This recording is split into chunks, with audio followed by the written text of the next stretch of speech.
And we're back.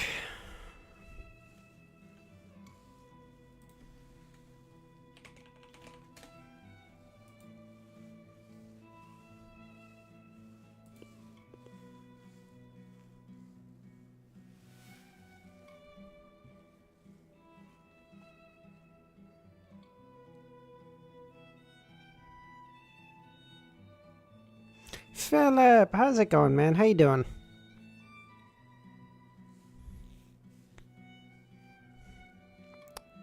Kami, Romero, how you guys doing? Crowd, score.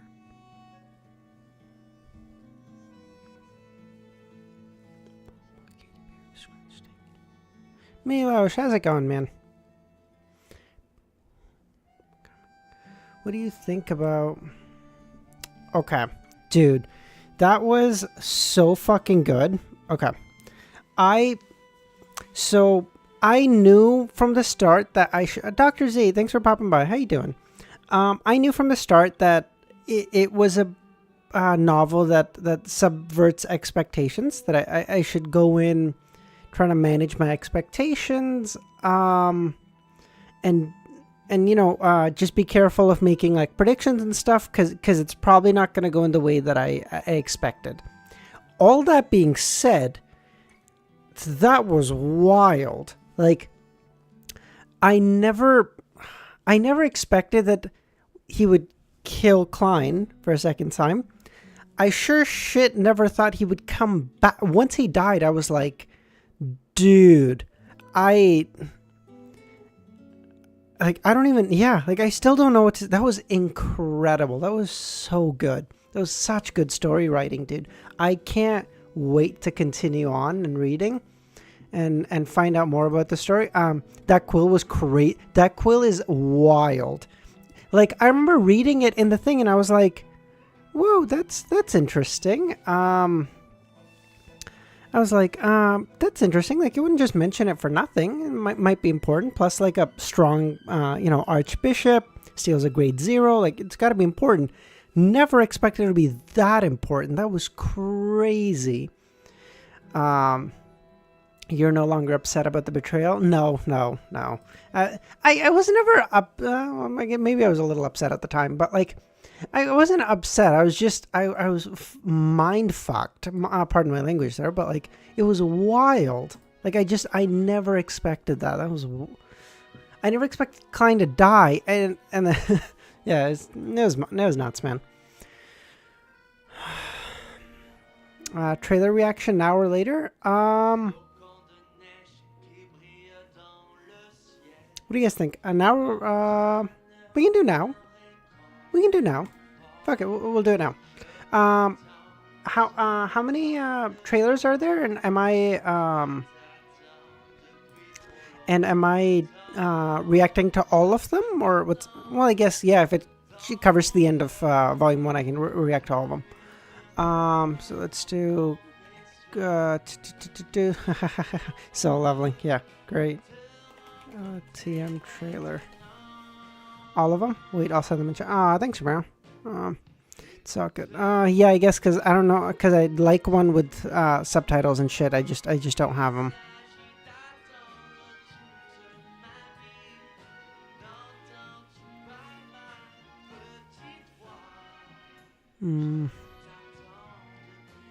What the fuck is this ad, bro? Someone needs to fucking... All 3 have subtitles? Oh, that's good. Thank you. That's presumably the first one. Fantastic. All right. All right, let me shut off the music really quickly. That's dope. First one, thank you. All right, let's do this. Let me know if you guys can hear it okay and everything, of course.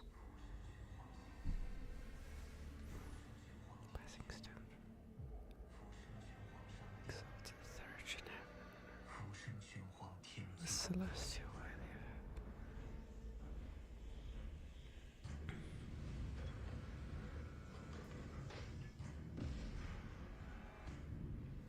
That's kind of, wait, hold on. The 7 major deities. Okay, cool. Raise the volume. Let me know if you guys can hear that.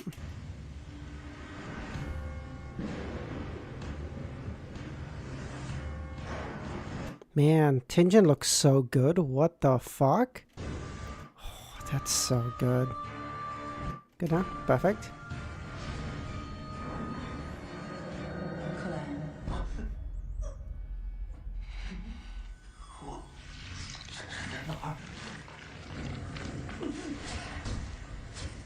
Okay, hold the fuck on. Okay, so obviously Klein getting transmigrated, no problem.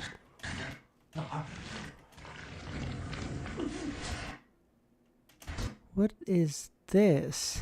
Is this like Welch and his other classmate like killing themselves, or what is this? Everyone will die. Welch and Naya. Okay, perfect. Yeah, that's what I thought. Okay, thank you. That was crazy. Okay. Man, holy shit, this is so well done. Like, I said this before, too, like, when I watched it the first time, the animation is really well done, but, man, shit. Like, having better-ish understanding of the novel, and the thematic journey of it, the animation style fits it really well.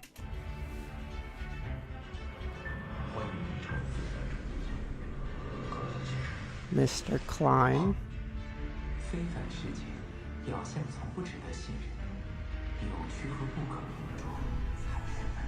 Our true essence.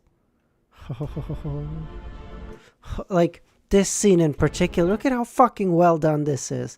That's so good.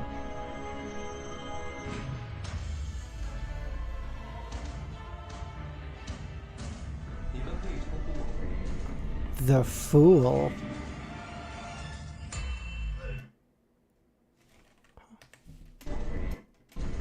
What is this? Is this the flaring sun charm? What is this?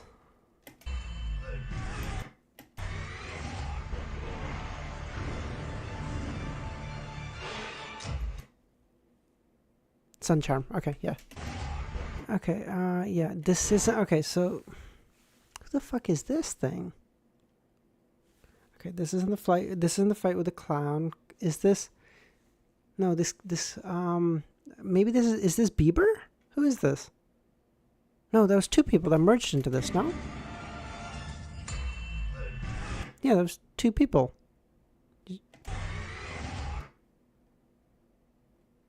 Yeah, that's what I thought. Like, maybe Bieber, but that's 2 people that merged into this. Okay, whatever, yeah.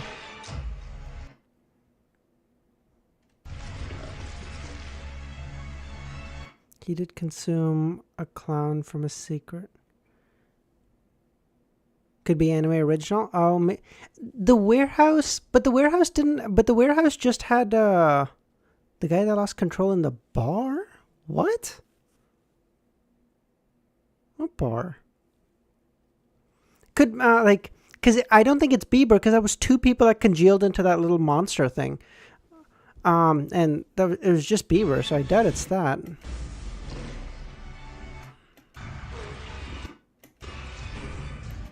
Oh, I see. Oh, the Punisher. Yes. Oh, maybe. Yes. But then wasn't that fight on a boat though? That was just in a city street, no? I thought that fight was on a boat.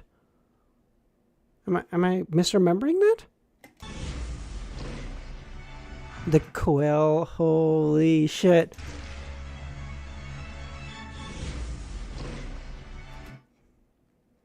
Am I...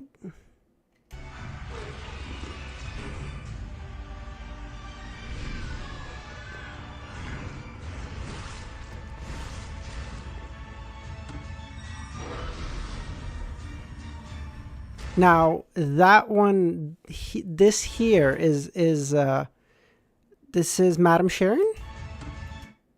No, that looks like a fucking church. That can't be Madame Sharon. What is this? The broken shards of glass made me think Madame Sharon. Some locations changed in anime? Oh, maybe. It's Magos? Magos? Dude, oh, maybe. But, hold on. Okay, okay, sorry.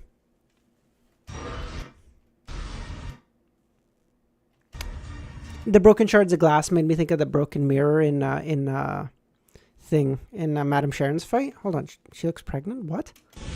It's clearly pregnant?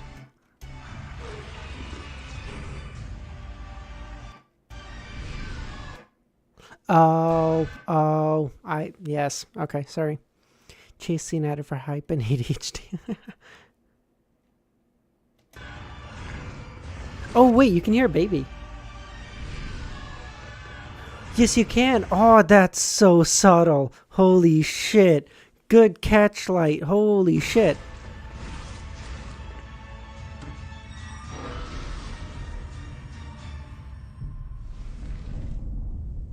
Say we saved Tenjin.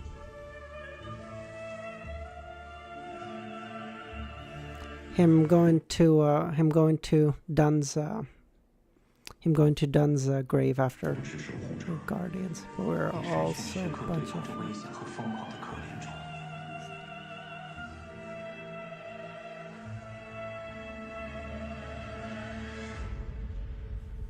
Lord of the Mysteries. Oh, that is so well done. Holy shit, that's so good. Just a little late, not too much, Emily. Like, we just got through the first trailer, so you don't miss too much. That was so well done, dude. What the fuck? Thank you, Ramiro.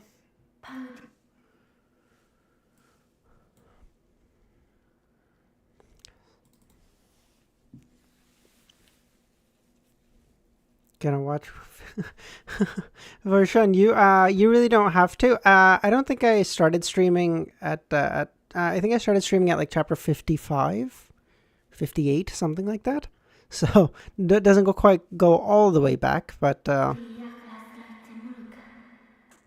you really don't have to. I mean, feel free to, obviously, if you want to, but you really don't have to. You can just follow along. All right, hold on. Audrey looks good. Looks fine. Yeah, but I'm gonna... Fair enough, dude.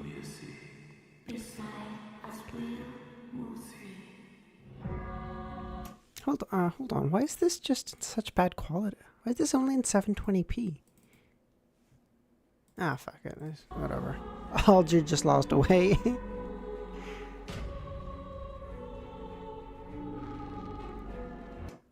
That looks so cool. That's the symbol behind the Klein's chair, the pupil SI, and the contorted lines. Is this the Evernight Goddess Church? I think, right? The symbols I'm not great at. I am a Nighthawk.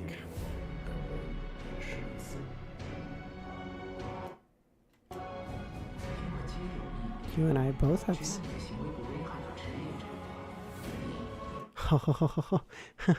This looks a lot more in line with what I imagined Old Neil to be than the images you guys have sent. He looks so fucking sophisticated in the images you guys sent, and then in my head he's just like, he's kind of like Master Roshi from like Dragon Ball Z, but just not pervy, you know? Just scummy for money instead. Not even scummy, kind of. You can make that argument. Hold on. The clock showed 3 p.m. Hold on. Is this Madame Daly?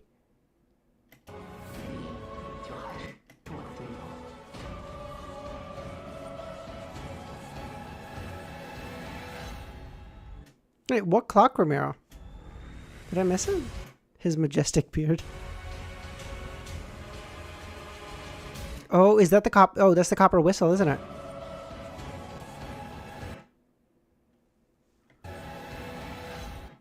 Oh, these are the tarot cards he uses after he becomes a clown, I guess. Is this I guess this is the copper whistle? Before the gray fog, they showed the clock. Hold on. Oh, I see. Yes.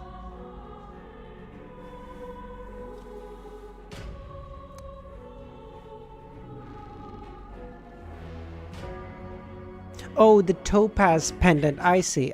Cause I saw like the thing that like Azek's giant monster pop up. So I thought maybe that was the whistle.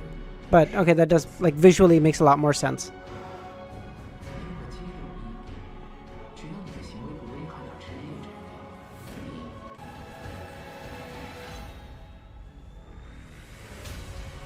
Okay, because like this thing popped up, and this is Azek's monster, no? Oh, they will show the whistle? I see. Okay. I hate... Okay, hold on. I hate to be that, you know, SJW, whatever. But Azek is copper-skinned. This is light-skinned as fuck for Azek, dude. Azek should be a lot closer to, like, my skin tone than this. I mean, maybe a little lighter than me, I don't know, but...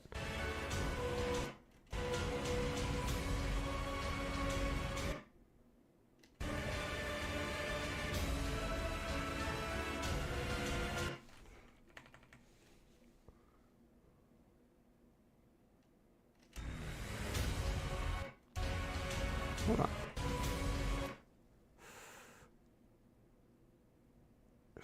Okay, so this has got to be one of the two witches, right? This is either Trissy or Madame Sharon. I'm going to guess Trissy. I'm going to guess Trissy. Trissy, yeah. Okay.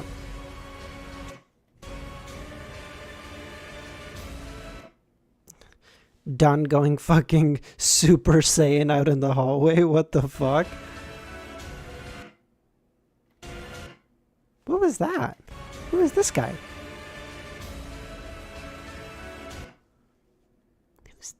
What did he throw? What is this?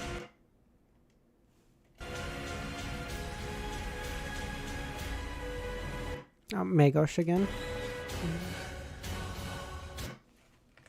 Hold on.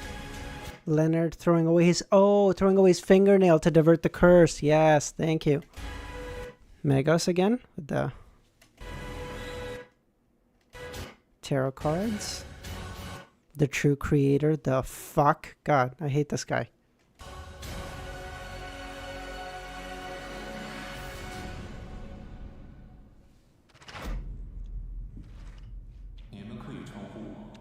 The fool. That was so good.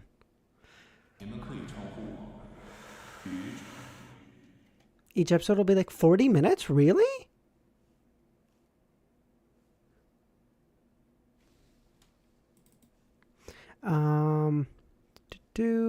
I don't mind sharing and repost of the subtitled version. Keep in mind the more HD and cleaner this becomes may come through the... Thank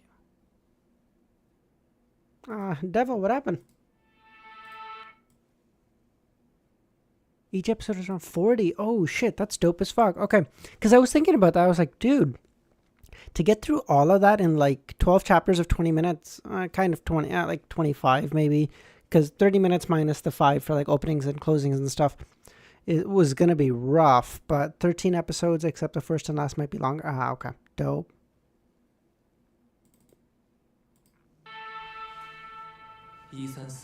So, 1349. I transmigrated. Yep. Okay. Whoa. This is such better detail. Whoa. Like obviously that 1440p helps a lot, but like even still, this looks so much better.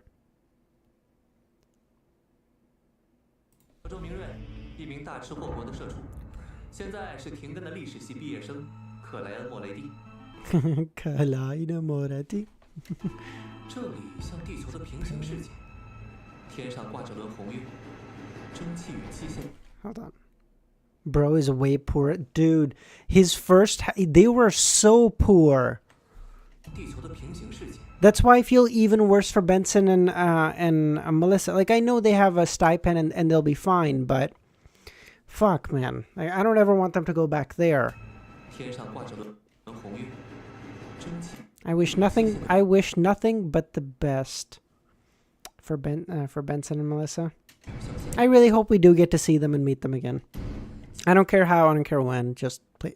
I want to, find out what happened to them. That Benson got that, job as a like in the government. That Melissa studied, became an engineer or engineer. Is that what they called him here? Just whatever. Just.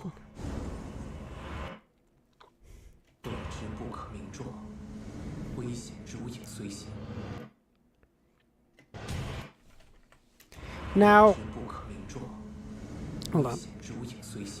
Now, I don't know, but visually what these seem like to me is just like visual representations of pathways. So like different pathways representing different stuff. So like this bullshit, I don't know if this is true or not, but like this with the bones and shit just seems like, like the pathway of death or something. Endgame stuff?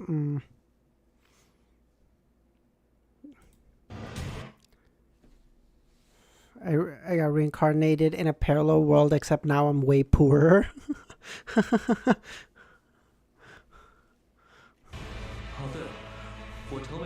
Topaz. Oh, hold on. This colorful bullshit. This is clown potion because the first one I don't think they said anything color wise, but I feel like for the second one, Klein said it was all the colors mixing together or some shit, right? Topaz. Entering the extreme. Man, she looks so pretty. This is so well done. This is so good. Some friends from the Tarot Club. Oh, they didn't show the sun. What the fuck? I guess I know, like, Justice and Hangman are way more important, but still, I would have liked to see them.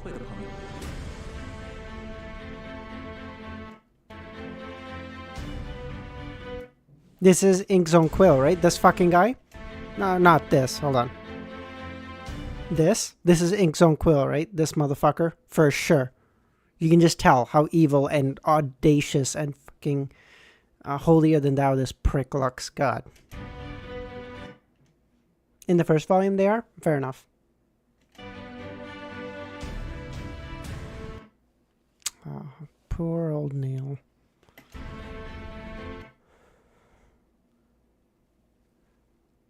Bro, he has gray eyes? How can you possibly tell? Gray eyes, so then this is done, maybe? I don't, like, dude, there's so much red here, I couldn't fucking tell you what color his eyes are. It could be, like, it could be gray and it could be done, I guess, but, like, I don't think so. This feels like Inkzone Quill to me. And I could totally be wrong. I got no qualms about that, but it does, this feels different than Dunn and his energy. It's clearly gray mixed with red. Okay, you know what?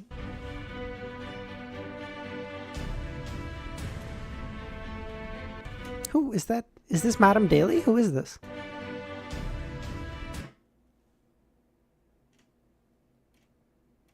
Ink has... Oh, yes, he has blonde hair. Wait, what color was that guy's hair?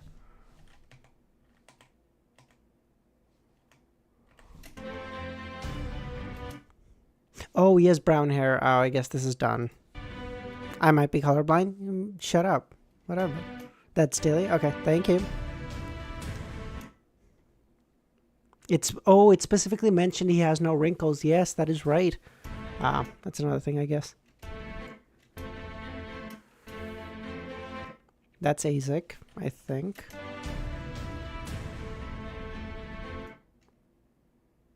I got no fucking idea who this is.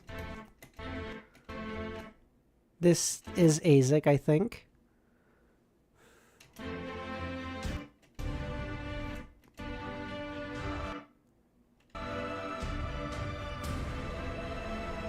That's Leonard?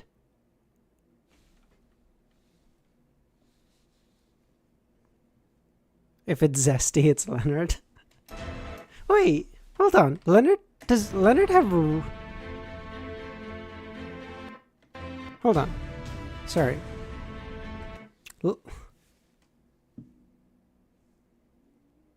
What color is Leonard's hair? Because that looks like reddish to me. Oh, I guess it could just be the red from the Crimson Moon making his brown hair seem red. Oh, I guess. Yeah, that could work. Sorry, because I kept thinking that's red hair. I'm like, who the fuck? He has black hair? The red is from the moon? Oh, like, okay. That's what was throwing me off, because I was like, dude, who the fuck has red hair? I don't feel like I've ever seen this. This is wild. But, okay, that makes sense. That's Azek, for sure.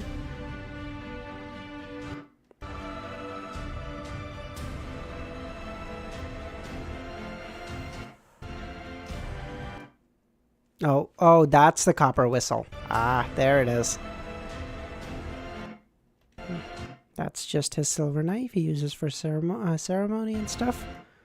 The flaring sun charms he makes. The copper whistle. Only Melissa's friend has red hair. Ah, I see. Whoa, that looks menacing as fuck.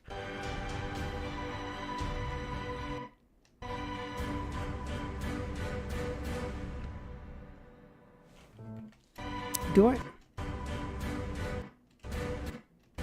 What is this? What the fuck is that thing? Stimulating a descent to come back.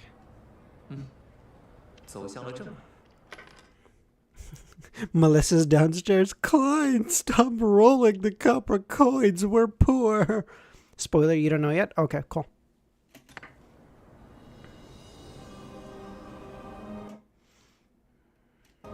They make that copper whistle look like Klein's vaping. Wait, whose house is this? Hold on. I don't know. I don't know.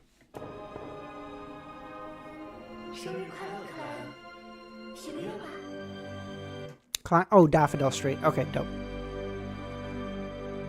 It says Moretti family, Daffodil Street.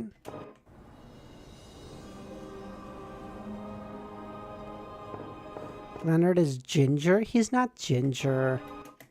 Yeah, like I would at least it visually seemed like to me he might have brown hair, which turns red under the sun, because black hair wouldn't turn that red. It could just be a stylistic change, because you have to remember in anime you have to differentiate people in like color hair and eye color wise, because otherwise everyone just has black hair and that gets confusing as fuck visually. So they might change it to brown. That's maybe. The moonlight, yeah, no, I know that, Ramiro, but even still, black hair wouldn't turn that red. Brown hair would, it would, but black hair I don't think would turn that red. That's such cute art, dude. That's so good. That is really well done. Damn, that is really well done.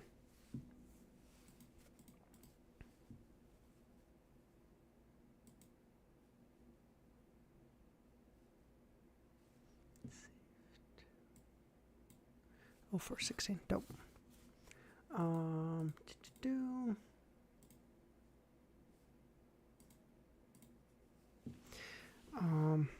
Klein is a scammer, Dun's a cannibal, Azek is old, Leonard is ginger, let's face it, everyone's bad.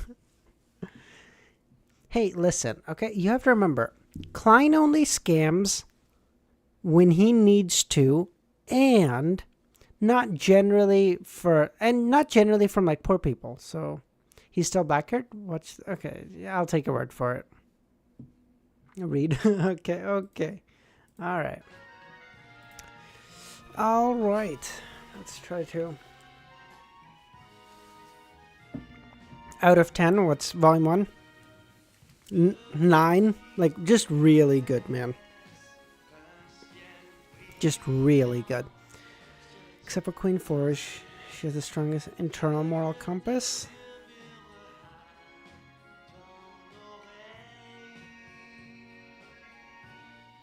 Azek is eternally in his 30s and dark skin. Yeah. Wait, who's the best character? Dr. Z?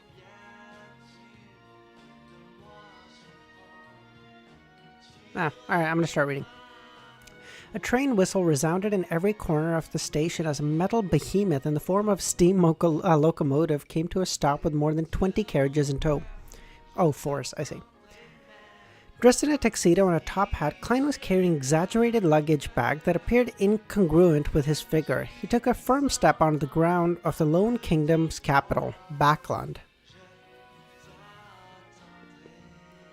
The city was divided into two regions by the Tasik River, which flowed to the southeast.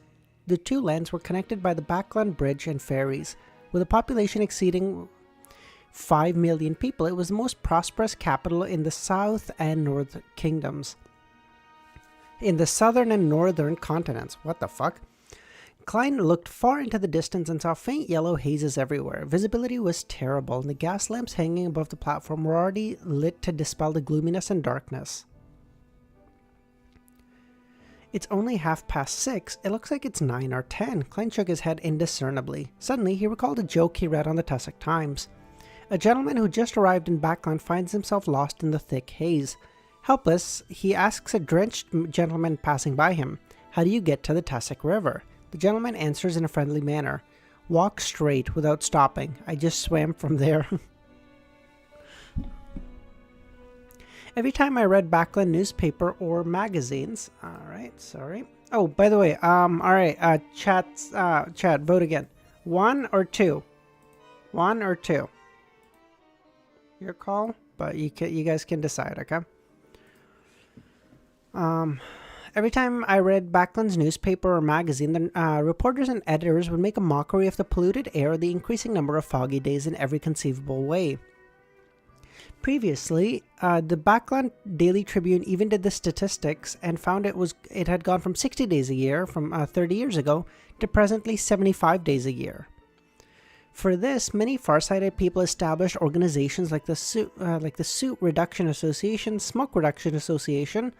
Apparently, there was a bill in September that motioned the need to pass the National Atmospheric Pollution Council. Klein lowered his huge luggage and pinched his nose down to gain respite from the sudden discomfort. Okay, so I'm reading a lot more 1s than 2s, so I think the 1s have it. 1 it is.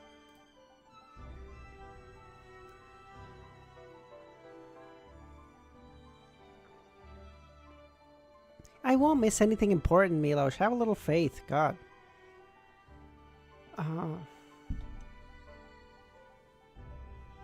Apparently there was a bill in September that motioned the need to establish the National Atmospheric Pollution Council. Klein lowered his huge luggage bag and pinched his nose to gain respite from the sudden discomfort.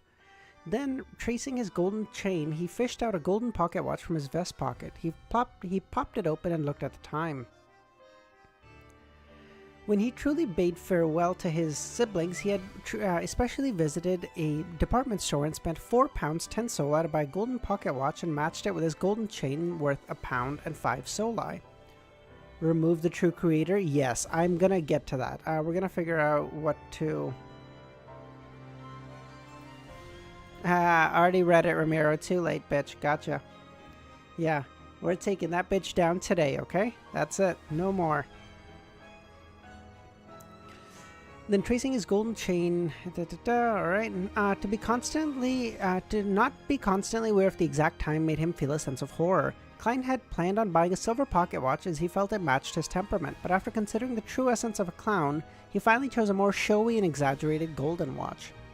6:39. It's not that much later. Klein put away his pocket watch and held his cane and luggage as he slowly walked out the steam locomotive station with the crowd. I may have to wait till my other goat gets mentioned. Maybe. Hope you better hope that soon, because that bitch is going away today. Okay, I gotta figure out who. Okay, never mind. I gotta figure out what image to plop in there instead. It's gotta be like again, a much more long image than it is wide. Like the aspect ratio needs to be a little. Is that in the portrait mode? Yes, there it is. Chapter 900 or some shit. Jesus. Okay. All right. Well, that's gonna be. You're gonna have to wait a while. Suddenly he made a sudden turn, causing a person who was secretly tailing him to have his hand fall empty when reaching for his empty pocket. Who's following him? Klein was unfazed by this episode as he followed the cement-paved and road and mixed into the crowd, arriving at the intersection in front of him. There was a lawn and garden that circled around a column that resembled a chimney. No, it's very likely a chimney. Klein saw the column spewing thick smoke from its top end. A portion of the smoke floated high into the sky as a portion condensed into tiny liquid droplets that scattered everywhere.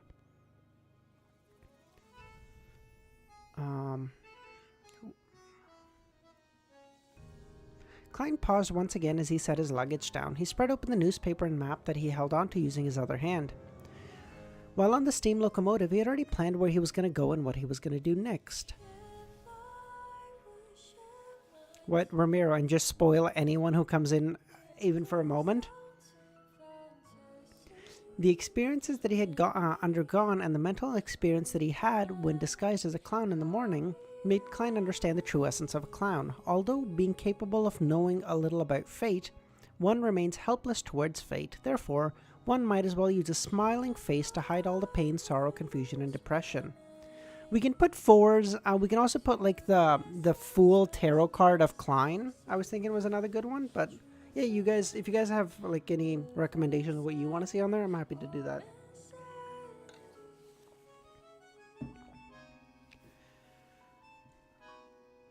At the moment, he clearly felt the town potion digest and believed if he continued acting this way, it wouldn't be long for him to make another attempt at advancing. Good. Okay. But herein lay the problem. He didn't know the corresponding name of Sequence 7, much less know its exact formula. How should I obtain it? The secret order seldom appears. They only seem to be interested in the indigenous family's items. This is also why others have little understanding of them. Yes. I should consider two aspects. 1. I need to come into contact with local Beyonder circles and see if I can find clues. 2. I should set traps and use the indigenous family treasure to bait indigenous family's treasure as bait to lure the secret order out. After all, I do possess some knowledge of the strange vertical pupils formed from the numerous mysterious symbols. But that's too risky. I need to be careful since the bait cannot be too good or too bad. It won't garner interest if it's too bad, and if it's too good, I might end up attracting a shark that swallows me whole. The secret order's leader, Zaratul, who is a figure who guided Emperor Roselle. Maybe he obtained the biggest slice of the pie during that revolutionary feast. Of course, he might still not even be alive, as that was something that happened more than 200 years ago. And with everyone who here is miles ahead of you, we can't talk about whatever you already read. Well, exactly, yeah. Like, it's in this weird... Exactly, yeah.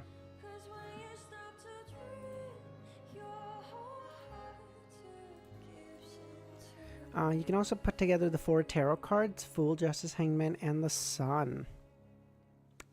How would I do that? Okay.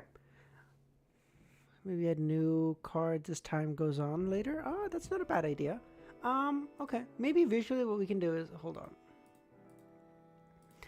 I can run the exact outlay by you guys in a sec after stream because I'm gonna have to make it. But like, we could do, let's say this is the screen. Okay, we can do like the Fool here, the Sun here, the Hanged Man here, and Miss Justice here, giving you guys the chapter in the middle. Like, maybe that's not a bad idea. Let me know if you guys are interested. We can try that.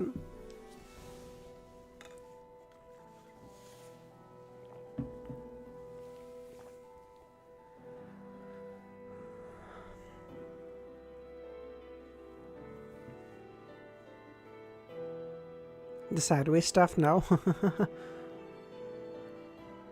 um, okay. Okay, okay. So in that case, that gives us one option. Hold on. So what if we do, let's say, tarot card 1, tarot card 2, and just images, just image, and then we can swap out 1 and 2 and 3 and 4 on occasion, the same way I kind of did with the 2 overlays yesterday, so that we can have, like, let's say the Fool and the Hanged Man, and then the Miss Justice and the Sun, for example. So like we can do that instead if you guys if the sideways thing bothers you.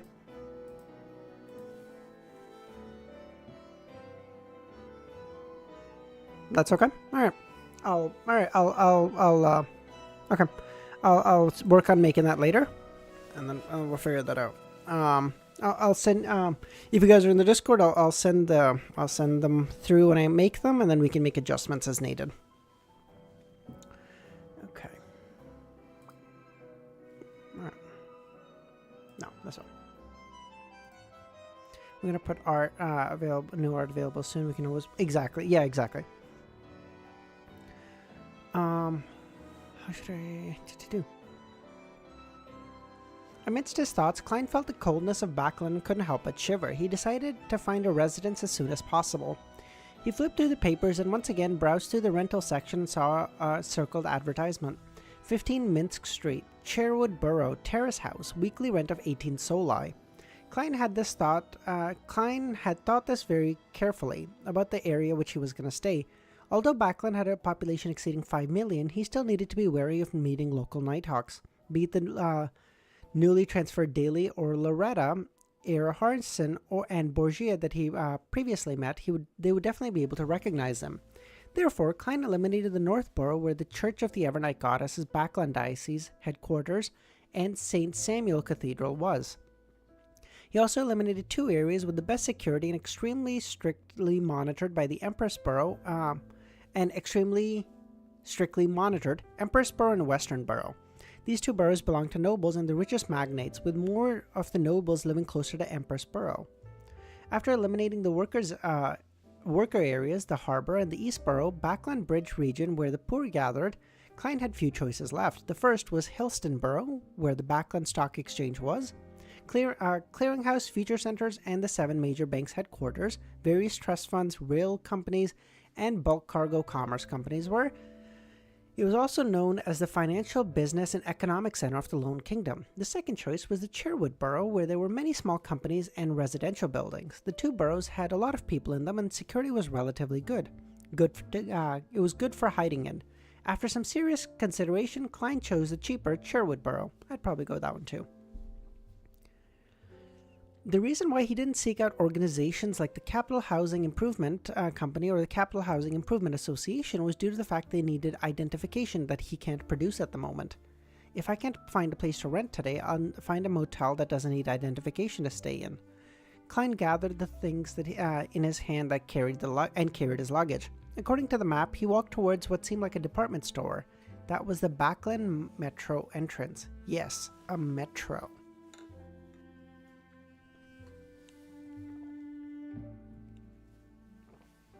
The first time Klein saw the word Metro on the newspapers and magazine, he nearly jumped in fright. He never expected there to be such a transportation vehicle, which had become a reality in this era that hadn't even entered the age of electricity. It was born more than 25 years ago. It first connected both banks and the Tussock River and had now expanded to the key city boroughs. Of course, there weren't many stations. Through the main door, Klein followed the people ahead of him as he walked to the ticketing booth. After being in line for a few minutes, he finally saw a cashier with a head with beautiful golden hair. The lady didn't raise her head. All she did was point at the wooden board on the side of the window with prices. Peak prices, 10-minute headway, 15-minute headway for all other times. First class, 6 pence. Second class, 4 pence. Third class, 3 pence. Return trips were 9, 6, and 5 pence respectively. Annual pass, first class, 8 pounds, second class, 5 pounds, 10 solai, third class, no annual pounds. Roselle's behind everything, yeah. But wait, didn't he say this only came by 25 years ago? That couldn't have been Roselle, no? Hey, can you make a guess how strong angels and gods will be? I'll ask this question again after you finish volume 2. Dude, I don't even know how to, like, city level? Like, are you asking, like in terms of, like, power scaling sense? Or, like, because I don't know how to give strength, because their strength doesn't rely on, like, physical strength or, like, energy beams or some shit, right? So it's hard to, like, give a number. Like, I would probably say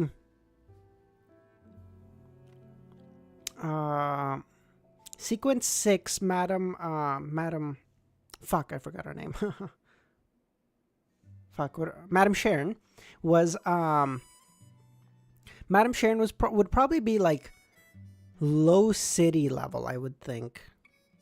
Like, it would take her time because she doesn't have any way to like travel very quickly. Well, I guess she had like she kind yeah, I don't think like she, so like maybe I'd probably quantify her at like a low city level. I don't know. A higher sequence like a demigod would be like, she's street level.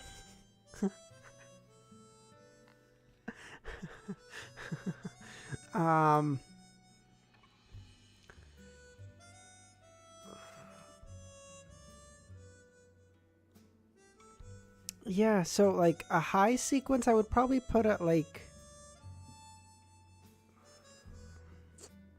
continental level, maybe?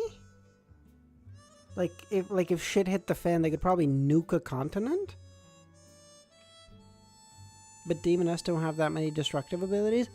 Agreed. Again, that's why I'm like generalizing, because it's probably going to vary significantly, right? Because like a 4 at different sequences is going to be able to do different things, but like the 3 of one sequence is going to give them like a very minor bump, but a 4 to 3 of a different sequence is going to give you a huge power up because you're going to get a whole bunch of shit you didn't have before. So I don't know. So like I'm generalizing, but like I would probably say like a high sequence is probably like a continental level. In terms of power scaling terms, like, I don't know. Because...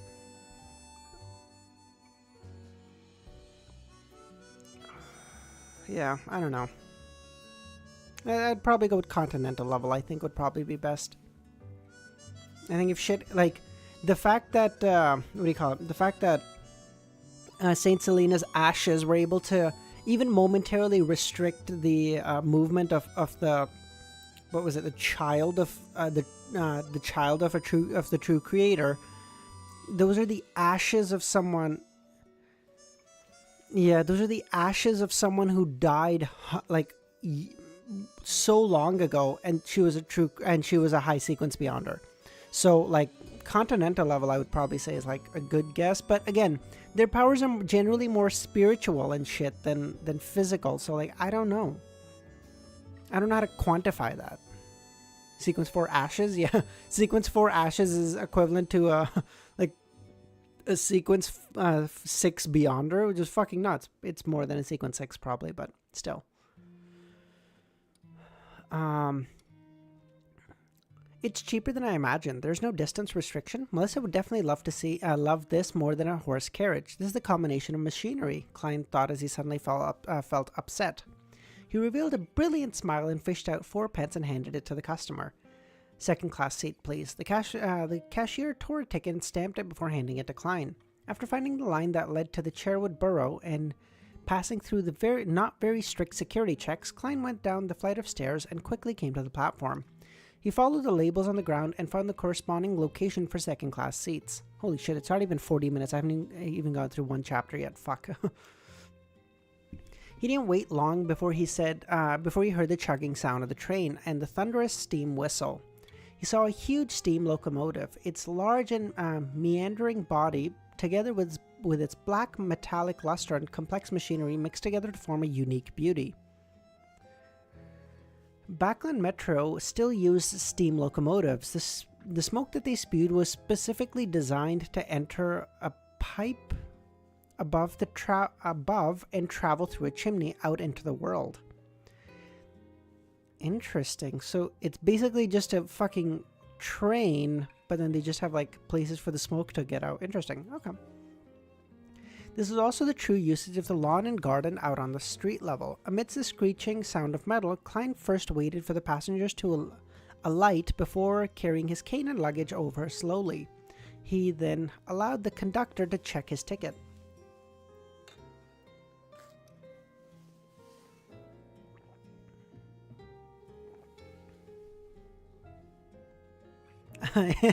Okay, devil. Alright, whatever. That hardly counts, okay? I said small city level, but again, it's going to be the time constraint on that one, which is what I said, so that kind of works.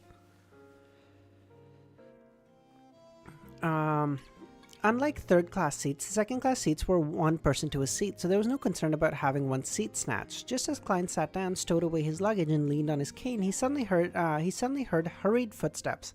He subconsciously looked towards the door and saw a thin adolescent boy run into the carriage. The boy was wearing a coat that didn't suit his age. He wore a rounded top hat and carried a ragged haversack. He kept his head very low. "I'm sorry, I got onto the wrong carriage. I'm from the third class." He showed his ticket and apologized to the passengers before briskly walking towards the third-class carriage. Klein retracted his gaze and once again confirmed the destination as he waited for the doors of the carriage to close. At that moment, he heard chaotic and hurried footsteps. He then saw a few men dressed in black coats and half-top hats rush into the carriage. Are they chasing after that 15-year-old boy? Klein instinctively thought.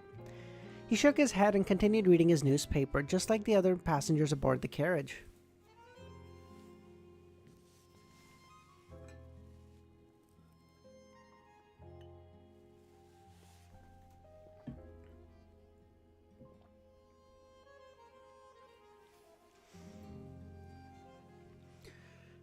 Mrs. Sammer.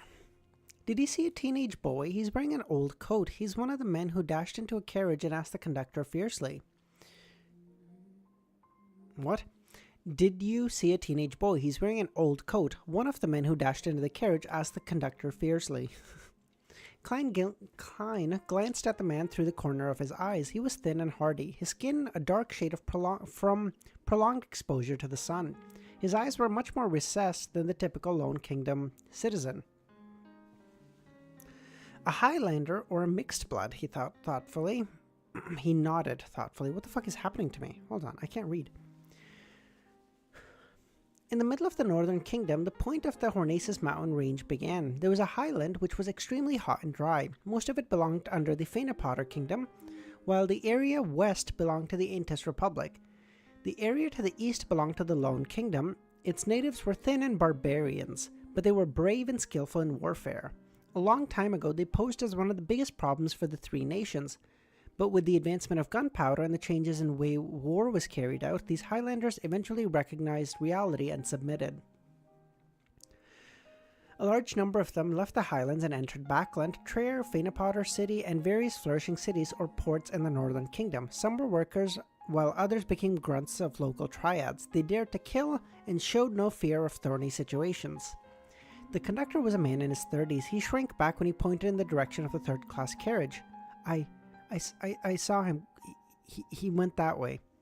The leader, wearing a black coat and a half-top hat, nodded indiscernibly. He let his men rush to the third-class carriage and showed no concern towards the surrounding passengers. If I were that boy, I would have already alighted from the third-class carriage. As Klein read his newspaper, he began letting his thoughts stray. A minute later, the train whistled as the carriage doors closed.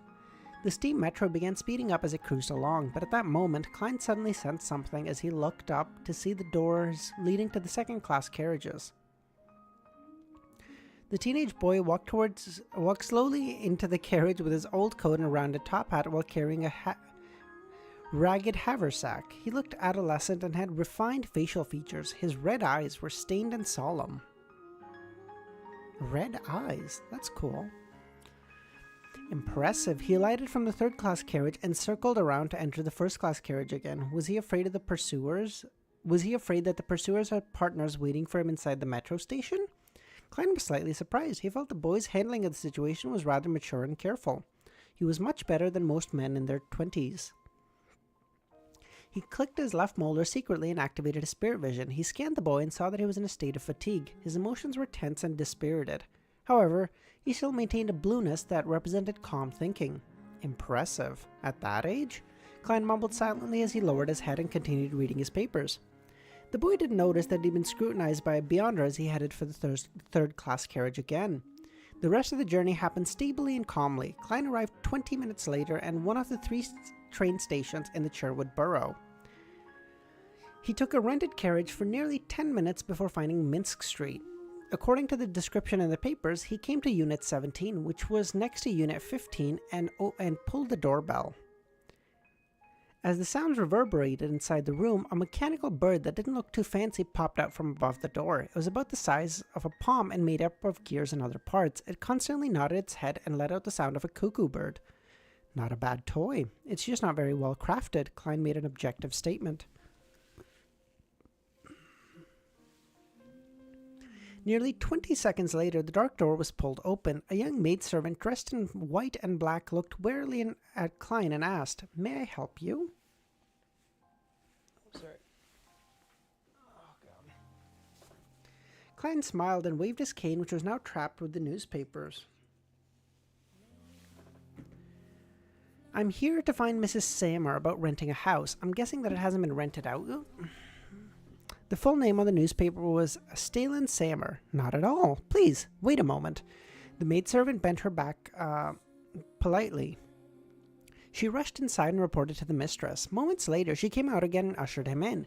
She then hopped and placed his cane and luggage in the foyer and hung his coat and hat on the clothes rack in the same place.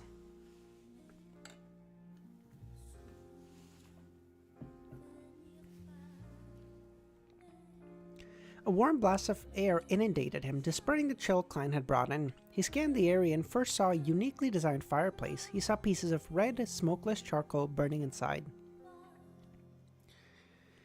Sammer's living room was rather big. It was nearly equivalent to the entire Moretti's first floor in area. In certain areas were decorated with carpets or oil paintings of beautiful sceneries.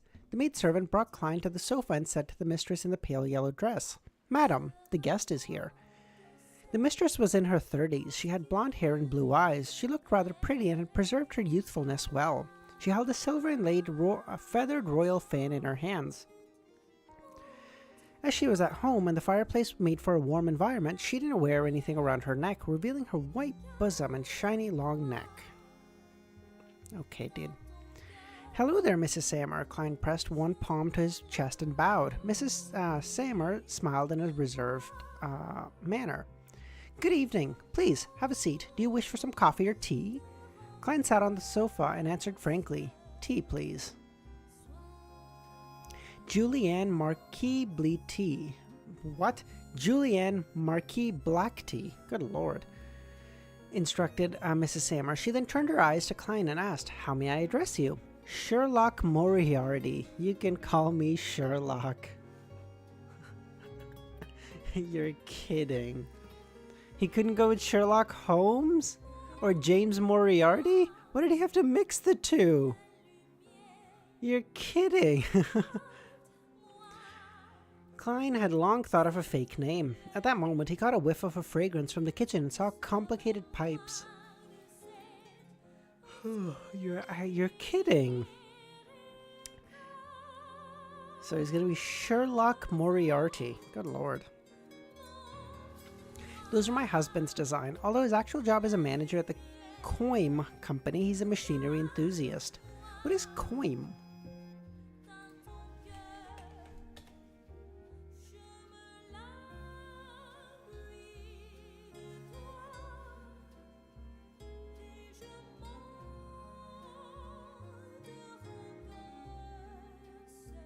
Klein didn't want any trouble with copyright laws. Yeah, maybe. Oh, it's just a name? Okay.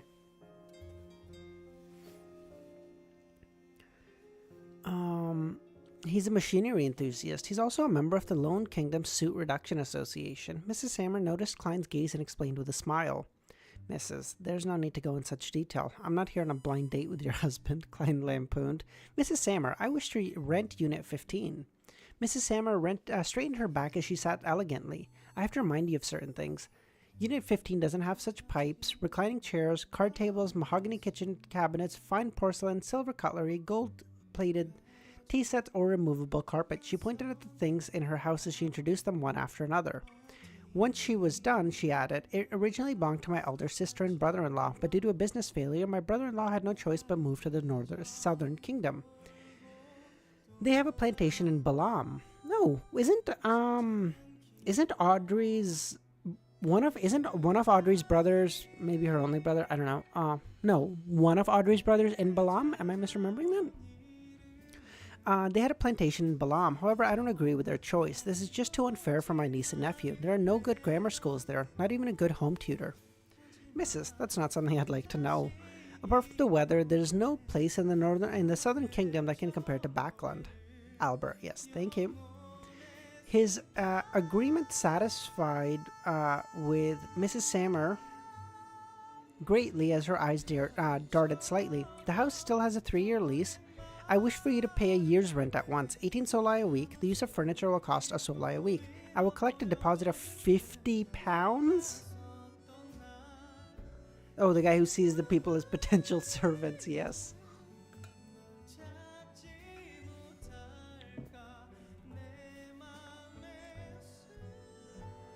Klein shook his head and smiled. Mrs. Sammer, you should be able to tell that I just arrived in Backland. I don't know what will happen to me in time. To pay £50 for a deposit will lower my ability to resist risks. My limit is half a year, £25. He still planned on renting another one-bedroom apartment in Backland's East Borough. He would use it to change clothes, undergo disguises, and shirk off tailing. It was necessary for what he planned to do. Stellan. Nodded what?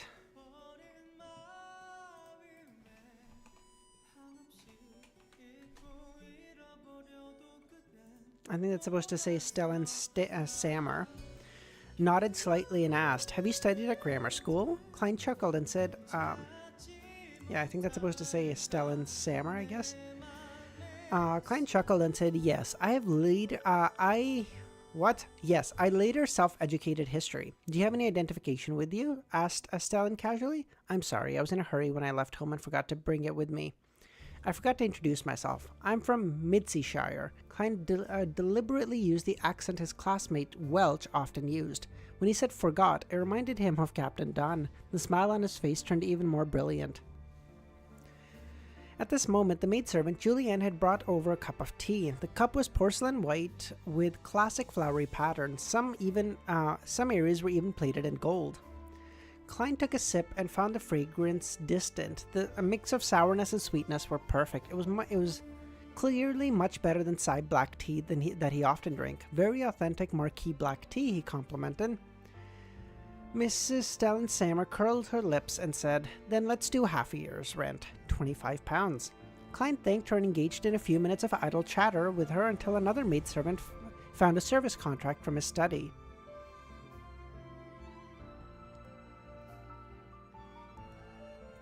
Where's the room I can sleep? Nice, Milosh. After both parties signed the contract, Klein counted £25 while feeling the pinch and pushed it to Mrs. Sammer. Stellan counted it silently before smiling. Mrs. Moriarty, I believe you'll find a job in Backland? Yes, Klein answered. I can give you some suggestions. With a weekly salary lower than £3, it would be difficult for you to live in Sherwood Borough. Your rent, food expense, water, gas, charcoal, transport, and everything else will add up to at least £2.50. Believe me, this is Backland. One still has to consider new clothes and good cutlery and tea sets. A weekly salary of £3 is bare minimum. If your weekly salary reaches £5, you can hire a maidservant. God, he's fucking starting all over again. I was so fucking invested in how much money this motherfucker was making and he threw it away. God, dumbass, he had to go and die. Remember, children, death is no excuse to shirk your fiscal responsibilities, okay? At £6, you can consider hiring a chef. At £7, you can add a male servant. At £8, you can hire additional maidservant. Mrs. Sammer, I think you're flaunting your wealth. I earned more than £10 a week. Klein maintained a smile as he listened attentively. At that moment, the door suddenly opened. A stout man walked in. He was dressed in a black double-breasted suit and leather gloves of the same color. Above his lips were two elegant mustaches. What a weird way to say that. Above his lips were two elegant mustaches? Sell ASIC's whistle to any church and you'll get millions of pounds? Millions might be a little exaggerated. He'll get a lot of money for sure. Luke, this is Mr. Moriarty. He will be our neighbor. Stella and Sammer went forward and introduced him. Obviously. The master of the house, Luke took off his coat and handed it to the male servant beside him. He smiled politely and said, Mr. Moriarty, would you like to join us for dinner? This is the manager from Coin Company, a member of the Lone Kingdom Suit Reduction Association. I'm sorry, Mr. Sammer. I've eaten on the steam locomotive, although that taste does leave a deep impression on one. After exchanging some pleasantries, Klein was led by Julianne out of the house and into the neighboring Unit 15.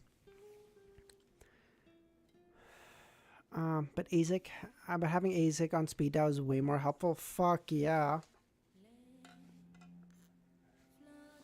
A high sequence beyonder on call who's willing and capable of helping you. That's worth all the money.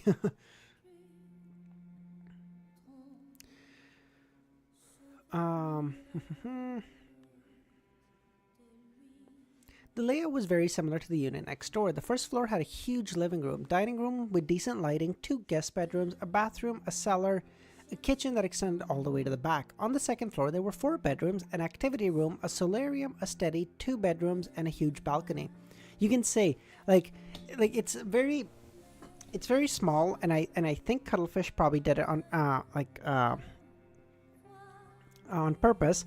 But like the first time they got a house, it was so much more thorough. Like they investigated all of it because Klein and Melissa were like, so they were like, no, like we have to be really sure. Like, can we afford it? See what it looks like, right? Whereas this time, he didn't even look at the house. He saw the newspaper ad, gave her the deposit, then is checking out the house. Like, it's just like really small detail, but it's like, because that's not his thing, right?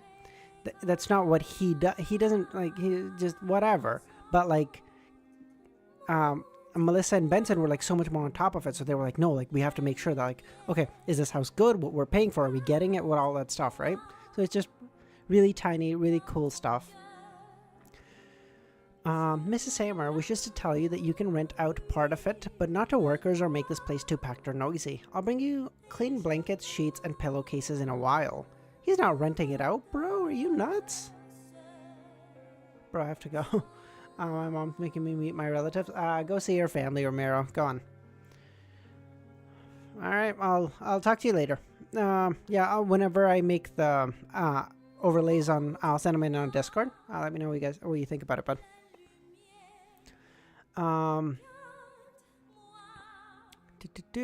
After doing the slow change in Klein's mentality. Yeah, exactly. Yeah, it's like it's very little, but it's well, yeah, I exactly. He just doesn't exactly. It's that, Milos. He just doesn't care, right? Like when this person says like, "Oh, you can rent out part of it," Klein's never gonna do that because he wants his privacy. He wants to be able to do divination in the middle of the fucking room or whatever, right? All right, bye, Romero.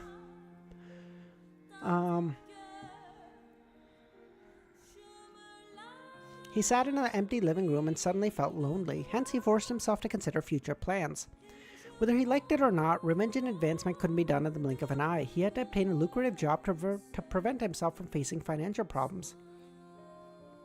Just tell Audrey some information and get money, dude. Who gives a fuck? Live on... Dude, she's getting like 20,000 pounds because of you. You can ask for like 1,000. Now again, you can't ask for it for you, but you can be like, my adorer needs some more assistance. After having assisted in that matter of yours, he underwent some injuries and would like some requisite compensation or some shit. She just pay you, whatever.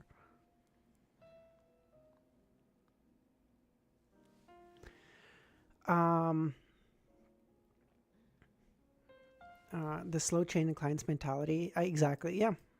It's very tiny, but like it's something that's there. People don't see why chapters dedicated to him cooking are important, for sure. Let's take advantage of his absence.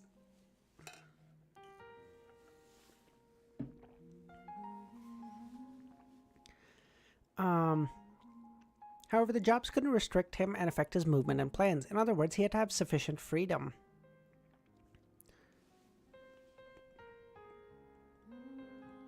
Oh, okay. I'll switch it to the other one. You can switch it to this one for a bit. Yeah. After some deliberation and eliminating unsuitable jobs, Klein was left with 3 options. He could become an author by becoming a plagiarist. However, his identity was sensitive, so the more famous he became, the more trouble it meant. All he could do was give up unwillingly.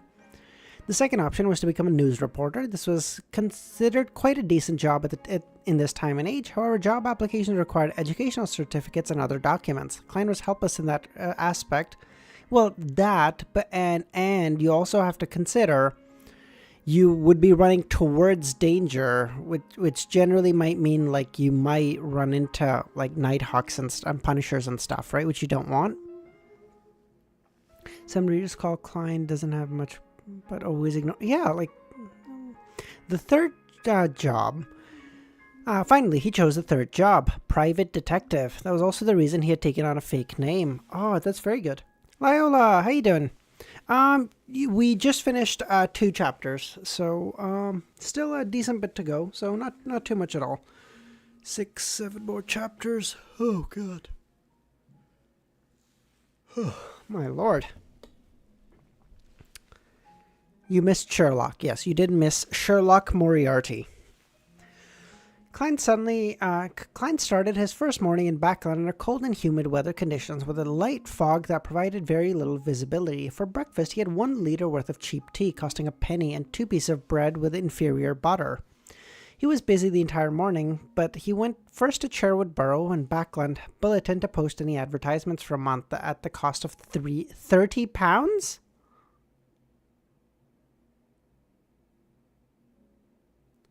Wait, hold on.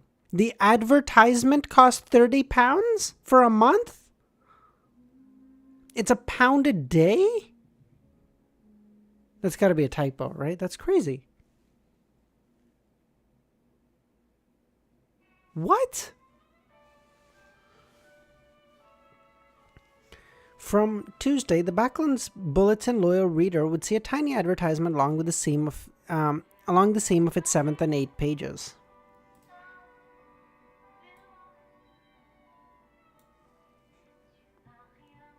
The most popular newspaper? That's still wild. Sherlock Moriarty, good at various types of private investigation, reasonable prices, and strictly adheres to the principle of confidentiality, resides at Sherwood Borough's 15 Minsk Street. The reason why Klein didn't choose any major newspapers like the Tussock Times or Backland Daily Tribune that had readership all across the lone county was due to the fact that his business was temporarily limited to Backland. Furthermore, he didn't wish for a sterling reputation. Therefore, the Backland Bulletin, which was well received locally and had low advertisement fees, became his first choice. Low advertising fees? That's crazy. After leaving the Backland... Dude, if chapter like 15 Klein saw £30, he would just have a stroke. Like right then and there. Okay? No shot. After leaving the Backland Bulletin's headquarters, Klein took out a map and followed it to purchase various herb powders and silver slices from various herbal stores, flower stores, jewelry stores, and accessory stores. He did it in preparation of holding a ritual. When items that didn't have any spirituality were involved, most of the materials and mysticism could be purchased from ordinary stores. However, they weren't all under one roof, requiring him to visit... many stores to collect them. Money is his drug. His tolerance has increased. To do so, Klein spent another £5. The humongous sum of £200 that he withdrew broke below £100, leaving him only £92.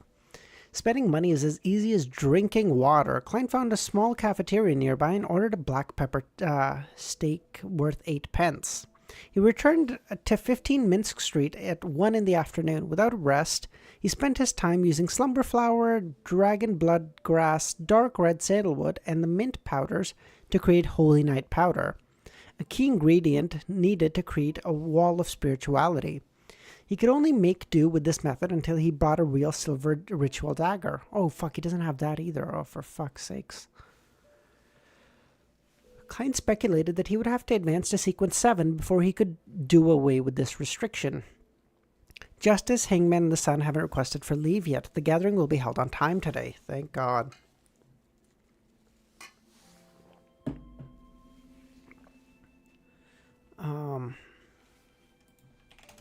He needs something to go right in his life, okay? In the past, like, I don't know, 2 days, everything has just hit the fan, and we need a good day, okay? I wonder what surprises the Hanged Man will bring me and how many pages of Roselle's diary he can provide. Klein laid back on his bed in his bedroom and thought about all sorts of things. To him, a private detective was a career that took into account both money and action. It allowed him to get in touch with people from all walks of life and slowly discover the Beyonder circle of Backland. From there, he could find clues regarding the Secret Order. Of course, if he was lucky, he might be able to figure out the sequence 7 corresponding to Clown through a particular circle of Beyonders and buy the potion formula and ingredients. As for Inkzone Quill's whereabouts, Klein temporarily chose not to take the initiative to seek him out. He might even avoid him a little. However, if he were to accidentally discover this enemy of his without exposing himself, he wouldn't mind doing a good deed and sending an anonymous letter to the Church of the Evernight Goddess. A private detective's income at most can support a middle-class standard of living. If I want to earn enough money to buy Beyonder formulas and materials, it will either depend on Miss Justice or be through investments with the £100 that I have left in my account. Yes, I can't touch the £92 that I have for the time being. Perhaps I wouldn't be having any income for some time. With this in mind, Klein suddenly sat up. He came to the first floor and began reading various newspapers he bought in passing. These newspapers often carried news about what had been invented and required investments, or how someone wished to form a joint venture with others to do particular business.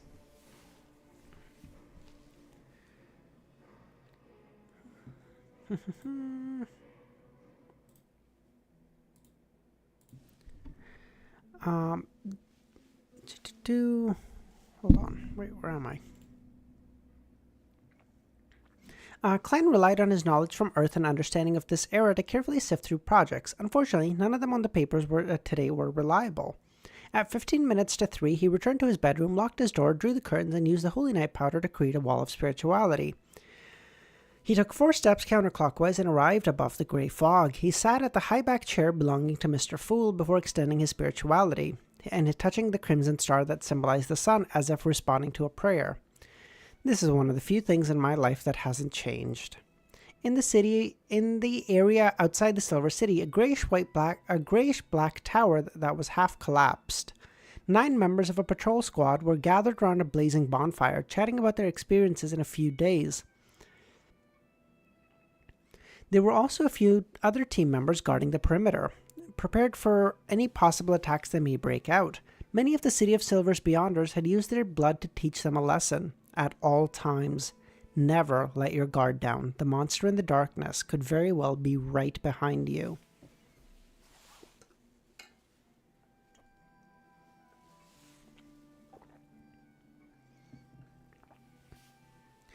On a night that when the frequency of the lightning was very low, it was necessary for him to keep the flames burning and the lights shining. Once they were completely enveloped in the darkness, it wasn't impossible for them to all disappear. No one could say for sure what terrible things would happen in total darkness, because reality had broken the limits of their imagination time and time again. I would assume maybe monsters, but also grass, no? Because they have like black something grass. It could be that. Although I guess grass would be a fucking nightmare to try to pull for a bonfire. I don't know. Derek Berg remained reserved and silent as he quietly listened to his companions reminiscing about the monsters they had encountered before. It was a humanoid monster with eyes covering its entire body.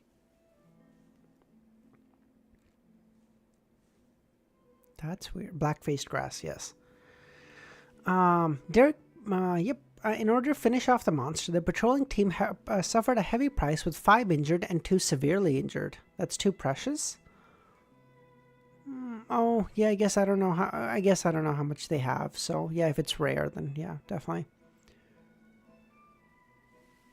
Good lord. Suddenly, Derek's vision blurred. He felt himself becoming enveloped in the thick grey fog. Inexplicably placed far away in the depths of the grey fog, a blurry figure sat on a high ancient back chair looking down at him. Prepare for the gathering, burn the weed. The fool's voice echoed in Derek's ears, but none of his teammates were aware of it. After withdrawing his gaze and observing the area for more than 10 seconds, Derek moved to the very edge of the fire, leaned against the broken wall, and pretended to be asleep. Ever since he found out that the members of the six-member council and Elder Lovia were unable to discover the existence of Mr. Fool, he gradually believed that as long as he didn't carelessly reveal clues, he would be able to quietly attend the Tarot Club's gathering, even under the gaze of others. Yeah, at least for Klein that's true, so I suspect it's true for everyone else too. Backland, Empress Burrow. That's not too far from where Klein is at this point. Using the excuse that she was tired, Audrey returned to her bedroom. She curbed her excitement and didn't pace back and forth. Instead, she sat quietly on the bed waiting for Mr. Fool's summoning. Father was busy communicating with the other member of Parliament about the proposed bill, and the Beyonder Guard isn't tailing me constantly. Thank you, Goddess. My life has finally returned to normal. 2 weeks have passed. Mr. Hanged Man must have prepared the pituitary gland of a mature rainbow salamander. I'm about to advance to sequence 8.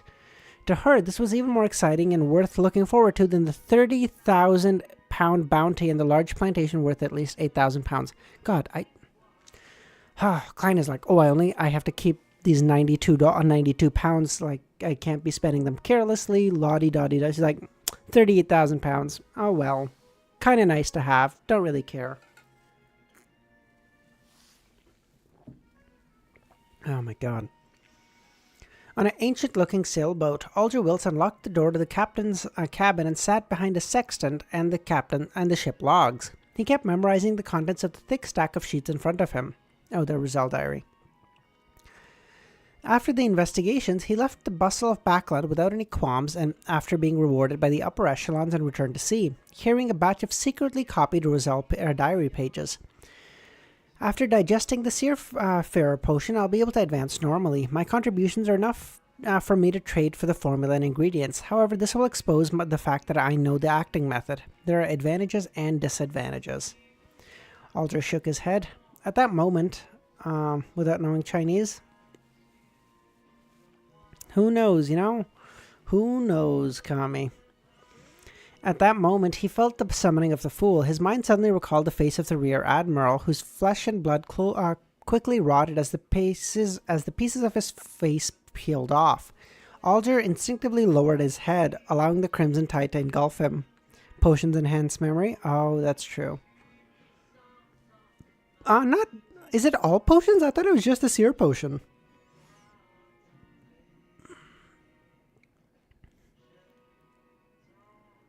That's true, yeah. Above the grey fog, inside the palace that looked like a giant's residence, having activated a spirit vision, Klein examined Justice, Hangman, and the Sun. Audrey was about to happily greet everyone when she suddenly saw Hangman gesturing to her before rushing to speak. Mr. Fool, I've obtained 19 pages of Roselle's diary this time. Whoa, that's cool. Most of them, except very, very few. Oh, interesting. Okay. Here, I must thank you for sending your adorer to help me get rid of the Rear Admiral. These pages will be compensation. I should pay 19 pages. Not bad. Glenn didn't talk much about the adorer as he smiled faintly. That is the principle of equivalent exchange. As expected of Mr. Fool, a pirate admiral with a mysticism item was nothing to him. From the looks of it, I don't have to mention my claiming of the bounty. I wonder how many high-sequence Beyonders Mr. Fool has as his adorers. Audrey had begun to use the words he, him, or his to refer to the Fool without realizing it. Upon hearing the Fool's answer, Alger said humbly, the limit of my current memory is 6 pages. Please allow me to give them to you over separate occasions. Not a problem. The Sun looked at the pages that appeared before the Hangman and was curious about the contents of the diary. With his previous experiences, he believed that the items that Mr. Fool was interested in contained many mysteries. He looked at Miss Justice when he saw that she didn't have the impulse to ask. He cautiously maintained his silence. Soon, the 6 pages of the diary were complete and came into Klein's hands. Audrey and the others waited patiently. They were already used to such things. Klein looked down. December 16th, I managed to contact the pathetic fellow who's trapped in the storm and lost in the darkness. Finally, there's a follow-up to the previous pages. He called himself Mr. Door and tried to teach me complicated and difficult rituals. He wanted me to help him return to the real world and promised to fulfill 3 of my wishes. Does he think I'm stupid? I've lived for more than 60 years over my 2 lives.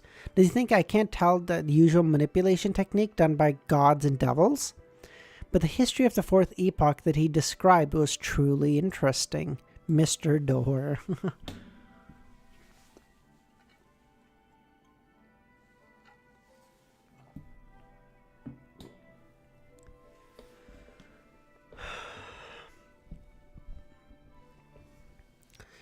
Alright, should be like 5 or 6 more chapters, I think. That's pretty good.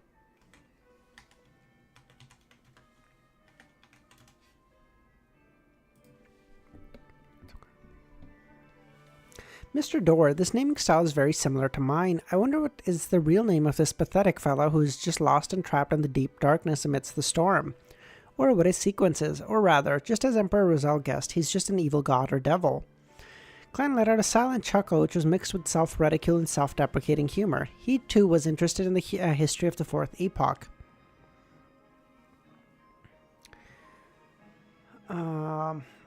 Okay, alright, Dr. Z, fair enough. Alright, let me get to it. Mr. Door, trapped.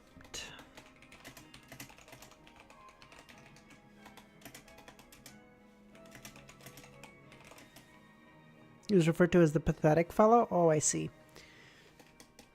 And the storm offered to give Roselle 3 wishes in return for his help to exit the 4th, to exit the storm. Also said he could. Okay, yeah, dope. I know of the most famous War of the 4 Emperors in the 4th epoch, but the specific details and the main figures involved are limited to information spread by the major churches. For example, the Dark Emperor of the Solomon Empire. It wasn't until today that this so-called Mr. Door finally answered my questions by letting me know who the true remaining emperors are. Hold on. War of 4 Emperors. Omni, how's it going, man? I'm pretty good. How you doing? War of 4 Emperors. Dark Emperor of the Solomon Empire.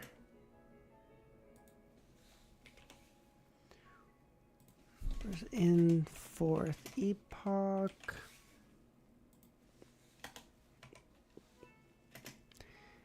Half insane blood emperor of the Tudor dynasty. Okay. Okay, when it says half insane blood emperor, this makes me think lore drop coming. Also it is black emperor, not dark emperor. Okay, dope.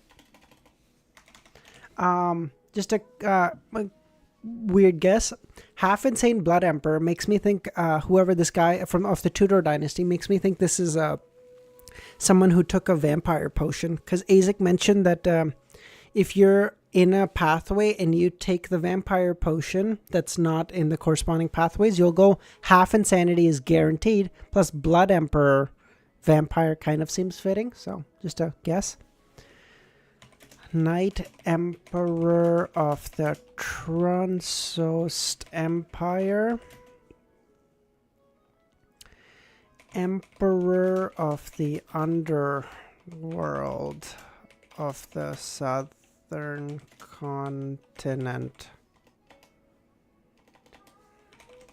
Also known as Death. Cool.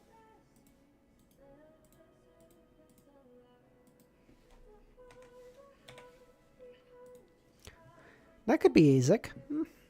The fucking underworld, the Emperor of the Underworld, also known as Death. That could be Azek. He's old as fuck. According to Mr. Door's description, in this war that changed the situation of the entire world, the Dark Emperor Blood Emperor and Night Emperor fell one after another. The Emperor of the Underworld reaped the greatest benefits.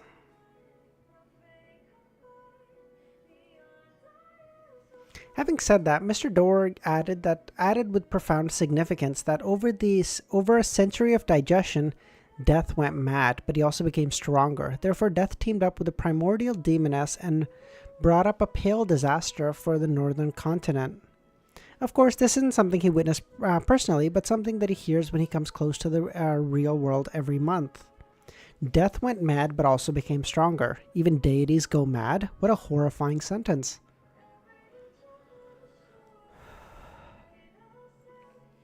However, this also confirms my guess. Before the fifth epoch, those deities would often descend into the real world. After directly interfering with the situation of the North and South Kingdom, they might even personally appear just like Death.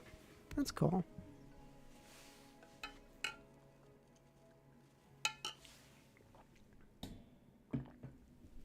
All right, Amnesia, it can just be a bad guess too. All right, it is what it is. I asked Mr. Dorr if he participated in the War of the Four Emperors. If so, what role did he play, and what was the position the seven deities maintained in the war? Mr. Dorr didn't answer my questions. Death is a deity. Yeah, I guess that's a good point. Wait, it just said it just said they're emperors, no? Are these gods? Oh, well, if they're gods, then that's not AZEK. Okay, alright, never mind. When I read Emperor, I was imagining like emperors of kingdoms, not gods. Okay, apologies, that was an oversight on my part. If so, what role did he play? Oh, do the deities go? Oh, that's a good point. Even deities go mad. Ah, true. That's fair. Yeah. Okay, should have picked up on that. That was stupid. Mr. Dorr didn't answer my questions. He said in a teasing manner that the number of preeminent mighty figures in the fourth epoch far exceeds my imagination. Whoa. Death teamed up with the primordial demoness, so he's at least at her level. True.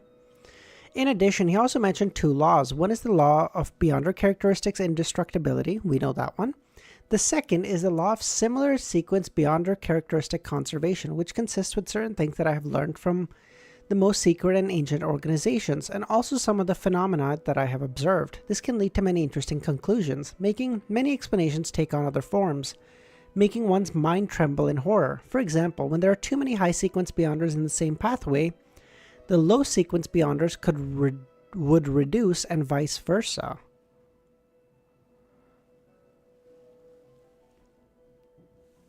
Hold on.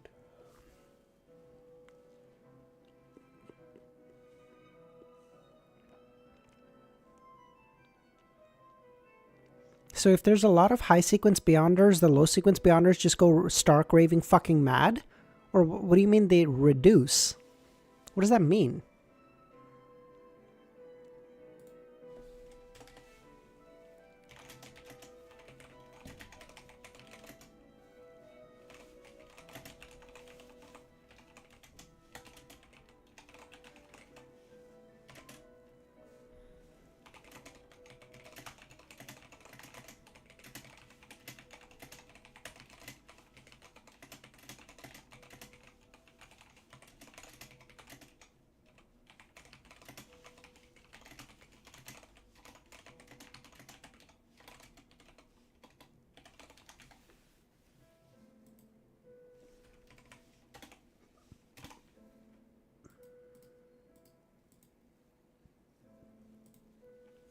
Okay. The Beyonder characteristics have been fixed at a source. It will not increase or decrease. Does that mean there is really a God who created all the deities? An omnipotent, omniscient God that everything originated from? Interesting. So, okay. So there's like a... Okay. Yeah, so it has to be that. So I guess... hold on.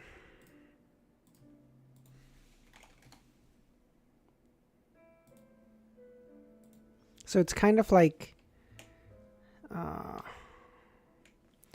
let's say, a god gave a portion of his power to humanity or the earth or whatever you want to say. Okay, well, that doesn't make any sense. Okay, hold on. So it's going to be a smaller circle. I just realized I made the circle that he gave power to the world bigger than the god, so that doesn't work. So theoretically, a god gave a portion of his power to Earth. And that portion of power won't increase. Like whatever this is, like let's say 70 units, whatever units, right? High sequence beyonders take up higher portions. So like a low sequence beyonder, let's assume this is like a slice of pie, would take like a very tiny slice of pie. But a high sequence beyonder, the higher you get, would take up like higher and higher. So if this is a sequence 9, a sequence 4 maybe takes up this much, like, right? Like this much. So a lot more. So if there's a shit ton of these guys, if there's like 2 of these guys, if there's 2 high sequence beyonders, the number of low sequence beyonders can't be much. It can only accommodate so many. According to the creation myth, the original creator turned into the world. But wait. Am I just reading this wrong? 'Cause hold on.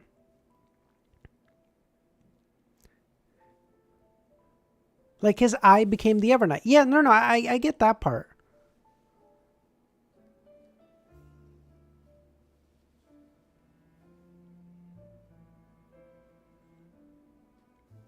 No, I get that. There was a true creator, and from parts of him came other deities. But then the...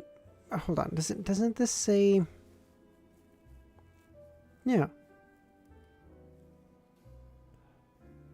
Yeah, but the fact that this says, like, for example... the Beyonder characteristics has been fixed at the source. It will neither increase or... it will neither increase or decrease. So that makes me think something like this, right? Like there's only so much of the pie to go around, so to speak. The creatures that inhabit and the gods themselves. Yeah, no, I get that, but at this point he dead, no?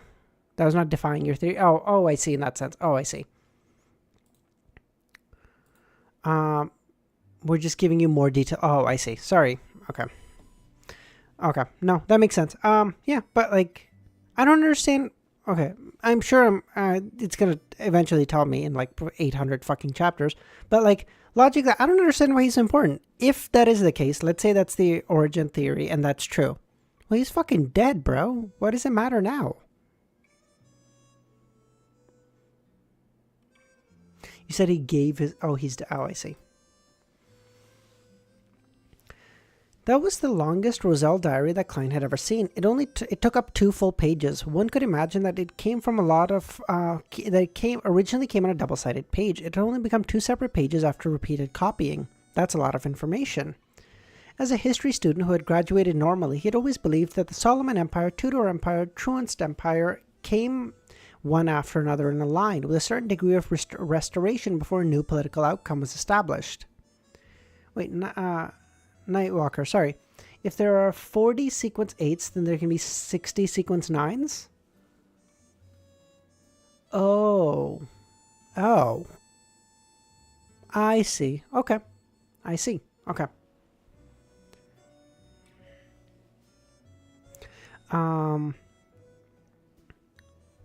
To his surprise, the War of the Four Emperors described by Mr. Dorr unambiguously revealed one thing. All 3 empires existed at the same time.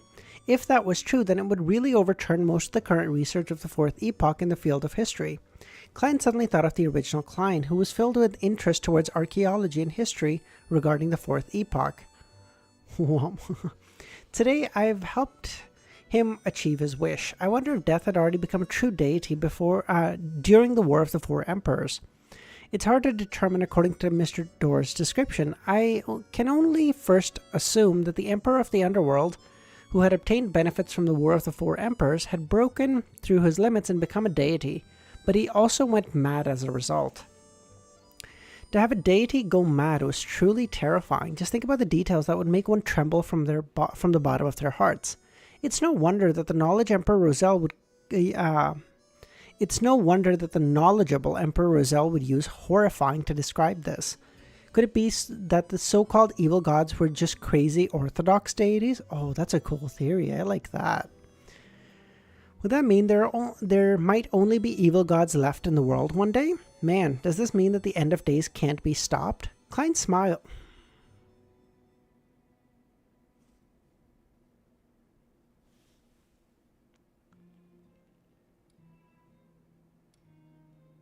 Hold.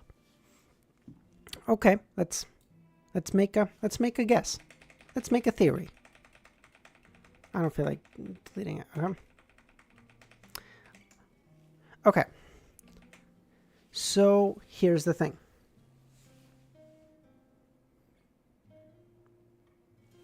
Okay. I still remember writing that down. Aha. Okay. So logically, so you guys said there was a true creator. Again, and I'm just walking through my logic. Okay. So if I'm wrong at any point that you can tell me, let me know. If I'm saying some shit that you can't tell me about because of spoilers, that's fine too, okay?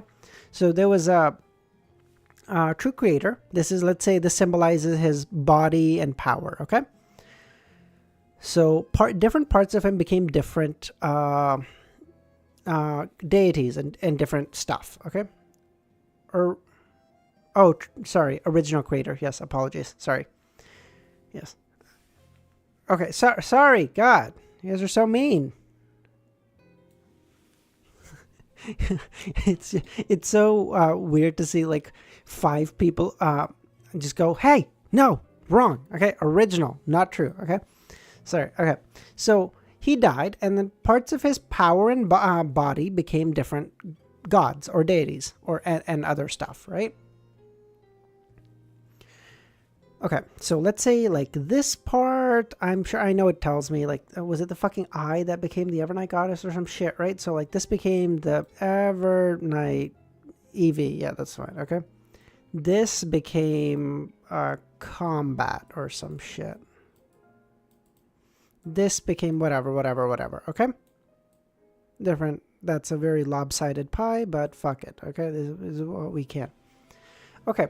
But I'm not going to say problem, but like, so the thing is, it says like at different points, different gods came to be. It'll say like, I'm sure I can find it in my notes, but like that, let's say this god came in during the third epoch, but then this one was here since the second, and then this one has like, right? So, but that doesn't logically track with me having like, it doesn't logically make fucking sense, because the original, not true, original, it's how that one dude cuts the sorry. Right? But the original creator died at one point, so all of his shit should have just become deities and stuff at the same time. So how did they come to be at different times? Right? Sorry, I didn't realize I put first. Okay. So, my guess is that, let's say a deity comes to be, let's say the Evernight goddess, okay? And then she bestows some of her power to humanity or whatever the fuck. And then when someone becomes like let's say a sequence 1 beyond, what the fuck am I doing here? Let's say someone becomes a sequence 1 beyonder of the Evernight goddess, or no. I said there'd be a sequence 0, so we're going to stick with sequence 0. I don't know if this even exists, but we're going to say 0, okay? Because the tarot card has 22 cards, but it only has 21 numbered cards, and 0 is the Fool. So I feel like 0 would be important. So we're going to say sequence 0. Or like -1. 0 is better. Let's stick with 0. Okay. So sequence 0, and then they become like a god. And then they become like their own little thing. Like they're still connected to the Evernight goddess because that's where they got their power, but they're now their own little thing. And then if people start praying to them later, like maybe we say, like, let's say, oh, for fuck's sakes, I'm going to keep this here. But like maybe it becomes like we said, so 9 to 7 was low, right? Whatever, I think. And then, no, 9 to 8 was low. I think 8 is, yes, low. And then 7 to 6 is, no, 7 to 5. Fuck, man. Is mid. And then 1 to 4 is, guess someone is lying then. 1 to 4 is high, but it's not only high, it's demigod. So what if you can become from a human to a demigod? It would stand to reason. It would stand to reason that you can if you can go from human to demigod, it would stand to reason that you could go from demigod to god. No? Because demigod just means like half human, well, not half, but like partially human, partially god. And if you can attain parts of godhood, and there's better ways to phrase this. I can't think of it, okay? I'm really sleepy. If you can attain parts of godhood, you should be able to attain godhood. Like, so, yeah, this is some crazy, wild bullshit that none of this makes any fucking sense visually, but this is what I'm thinking, okay? All right, we're going now. All right, that's it. That's where we are at. Okay, dope.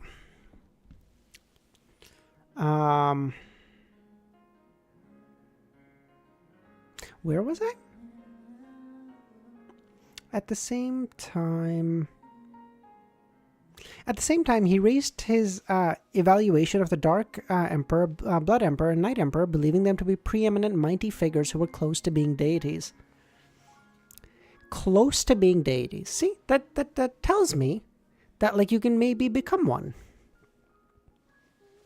Perhaps that sequence 1 is the peak of the existence of a single pathway. According to this logic, the Dark Emperor to live for centuries or over a millennia wouldn't be unacceptable. That would explain the original client's confusion. He had obtained contradictory information from the continent records in the Indigenous Family Notebook with his own mentor's viewpoints. He believed that the Emperor was the common name used by every emperor of the... He believed that the Dark Emperor, or the Black Emperor, was the common name used for every emperor of the Solomon Empire. Perhaps the Black Emperor had always been the same Black Emperor. Of course, other possibilities can't be eliminated. For example, they could have replaced him 2 or 3 times. But is the name of the sequence 1 a Black Emperor? I think we should record all of his theory, regardless of whether he's right or wrong. His line of thought is always... Thank you, Dr. Z. I wonder who Mr. Door is in the history of the Fourth Epoch. Emperor Rosal didn't go into history when describing the erroneous experiments and accidental coincidences, making it impossible for me to even try to converse with Mr. Door. Said in the clip channel, I'll go through his VODs once I'm done clipping with easies. Thank you, Justin. The laws of Beyonder characteristics, indestructibility, and similar sequence Beyonder characteristic conservation shared the same principles as the one used by the captain. Perhaps the term he used came from Emperor Rosal. I got like 8 streams left. According to the 2 laws described by Mr. Gate, we can indeed deduce by Mr. Gate. What the fuck is Mr. Gate? We can indeed deduce a lot of interesting speculations. For example, there being so many holy artifacts and high sequence beyonders in the 7 churches, shouldn't there be many low sequence? There shouldn't be many low sequence beyonders. This theory contradicts reality, and only reasonable explanation is additional gift from the deities. What?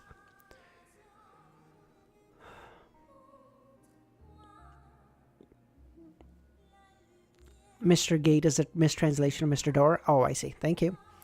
I mean, maybe Mr. Door is wrong, but generally everything we found from Rosal is true. So assuming that trend continues. Sorry, I'm going to delete this. So assuming that, oh, for fuck's sakes, actually wait. So I'm gonna open this, but I don't have anything to draw right now. But what was I saying? Yes, I mean maybe this is a wrong, but generally we haven't found anything wrong with anything Emperor Roselle has found or told or said in his diaries. So if that trend continues, maybe the churches are just fucking lying. Maybe they don't have many high sequence beyonders at all. Maybe they have like a couple, but not many. Watching you guys discuss theory is crazy. For example, is the destruction of the nation of the Evernight due to the conservation of characteristics that the mere possession of resources causes it to be in trouble? Or could it be that their existence seriously weakens the potency of the Evernight pathway and threatens the position of the goddess? Maybe. For example, theoretically speaking, certain sealed artifacts could also be used as main ingredients for potion materials, or they can even be considered equivalent to potions. Of course, the prerequisite is to remove all the latent dangers and madness. No wonder the documents that were unearthed from the Fourth Epoch, unearthed called the Fourth Epoch the Epoch of the Gods. So it turns out that in this epoch there were many recordings of deities descending. See, that feels weird.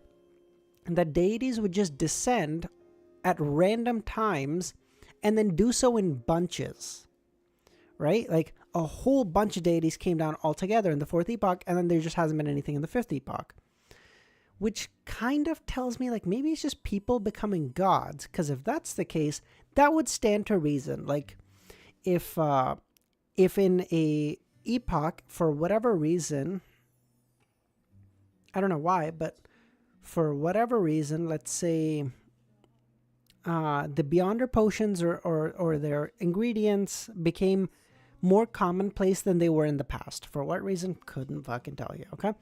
Then it would stand to reason that a lot more people became higher sequence Beyonders and maybe even gods, assuming you can do that from pathways, right? Because it would make sense that it would do so at a time. But it seems really weird if gods are, well, fucking gods the way we imagine them in our world, that they just exist, that they would come down in like weird bunches at different times. That'd be weird. It'd be stupid.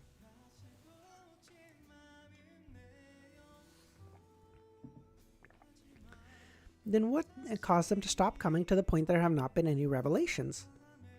If it wasn't for the fact that Beyonders receive responses from ritualistic magic, perhaps many of them would have doubted the existence of deities. Many ideas came to Klein suddenly as he imagined that he delved deeper into the world of mysticism and the Beyonder world. He flipped through the next 4 pages and was disappointed to realize they were no longer related to Mr. Door. His ability as a clown allowed him to conceal his emotions well, and coupled with the grey fog's obstruction, even Audrey, who was observing him secretly, didn't notice anything amiss. He gathered his thoughts and read the 3rd page. September 10th. I've endured it for a long time, but I still can't help but complain a little. I must have had fucking shit for brains to choose the savant path, right? Of course, this has indeed allowed me to develop my greatest advantage, allowing the church to attach great importance to me. But the problem is that the first few sequences lack any Beyonder powers needed for combat. I can only make do by relying on mystical items and rely way too much on external items. For example, 9 has the extraordinary ability in memory, learning, and practical skills. For example, Sequence 8 Archaeologist gains a strong physique and corresponding knowledge. But they can...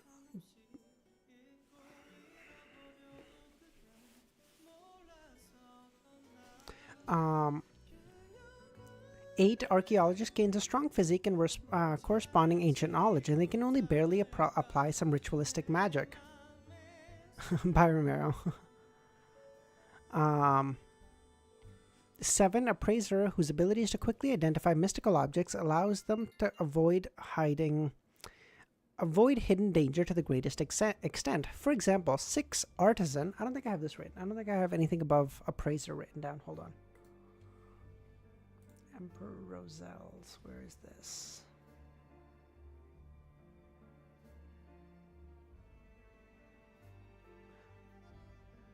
Savant, Archaeologist, 7 Appraiser. 6 artisan can produce machinery wonders, but not very powerful beyonder objects. God, I will say Roselle hates the Savant pathway, man. Comparatively speaking, the Sequence 7 Warlock and Sequence 6 Scroll Professor of the Mystery Prior are sufficiently tempting. Ooh. I think I have Warlock, but not Scrolls Professor, right? Let me check. Yes, I have Warlock, but... Scrolls Professor...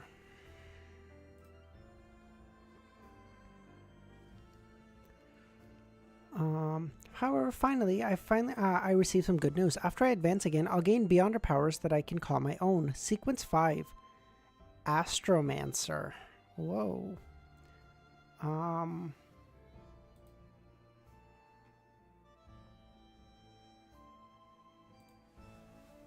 5. Astromancer. Gains some combat ability. I don't know anything beyond that. All good? Sorry, guys, give me 1 sec.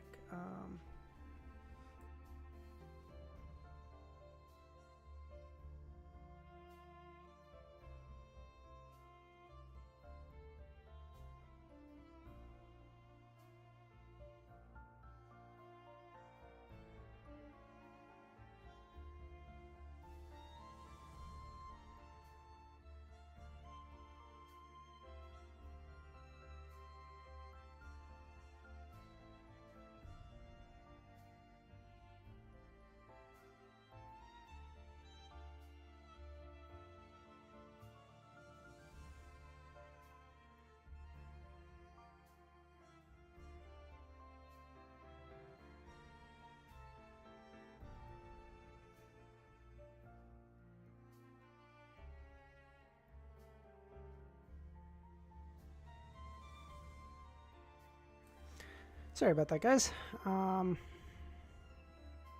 Okay.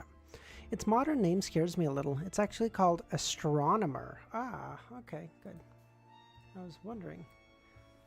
It gains some ability. Astromancer.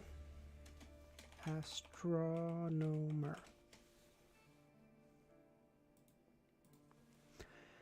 Okay,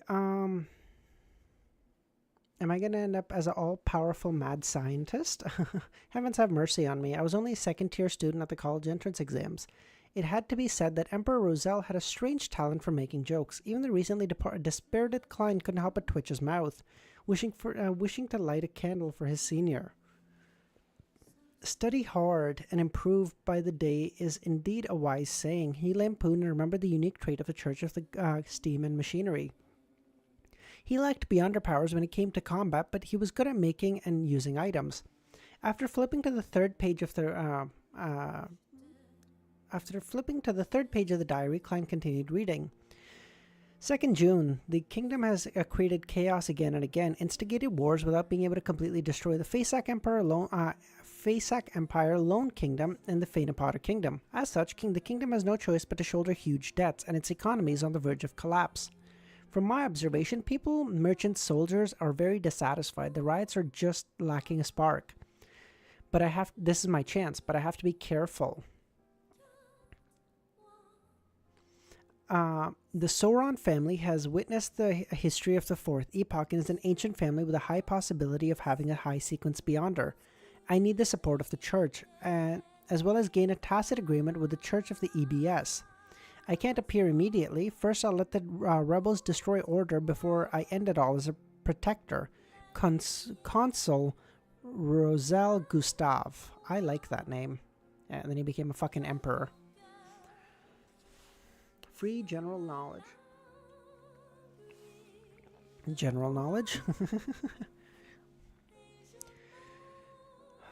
Alright. Alright, we're gonna keep pushing.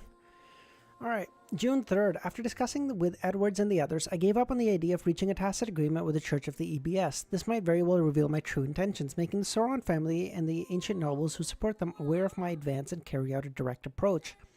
That would make things extremely difficult and dangerous. It's a pity that Grim died in the Sea of Fog. He was the smartest of us. Descend into chaos. Descend. Only with everything in chaos will I get the chance to fish in troubled waters. Only when the Sauron family is incapable of handling the situation will the EBS reluctantly acknowledge me. Will the Church of the EBS acknowledge me? Perhaps I should give some help to those rebels. But how should I conceal myself so that no one would notice? June 4th, Zaratul of the Secret Empire Order came to visit me incognito today. And then, please, come on, give him the Sequence X formula. Why not? Give him the name. Give him everything. Who cares?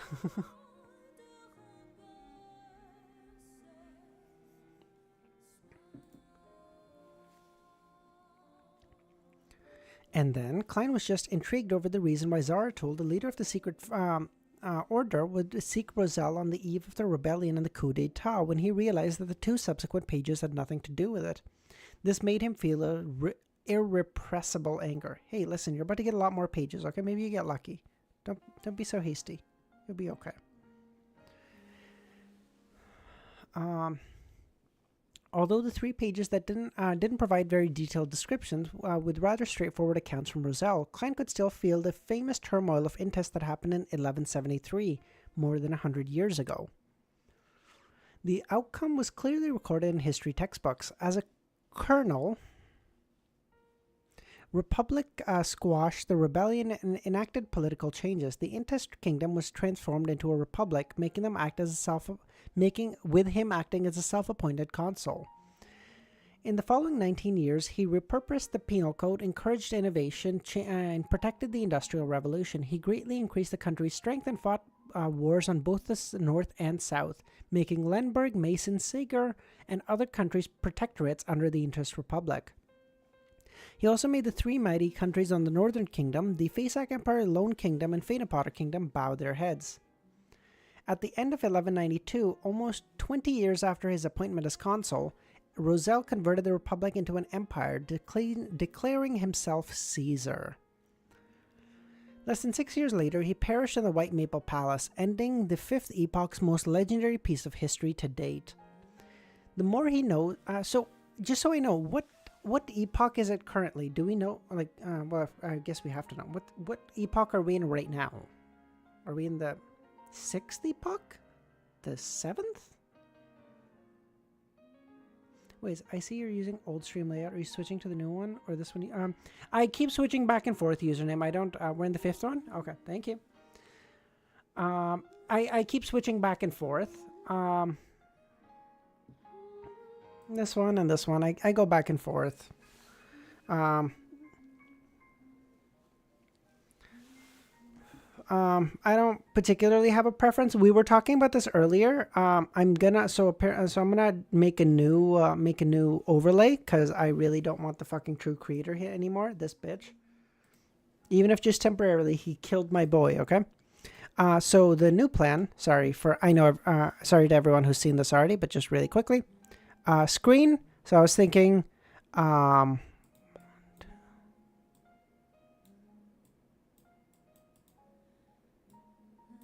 So I was thinking it would be like the tarot card. So like, let's say Fool and the Hanged Man. And then I would also have a second one as Miss Justice and the Sun, and like 2 photos up and down here so that you guys can see chapters in the middle. And that was the plan. Since you're in the Discord now, I'll send them in the Discord as I'm making them so we can make improvements and stuff to what you guys like and what you don't. Hold on. The more he thought about it, the more he felt that there was more to Emperor Roselle than what appeared on the surface. It was like, you're not in the Discord. You left again? Oh, for fuck's sakes. Okay.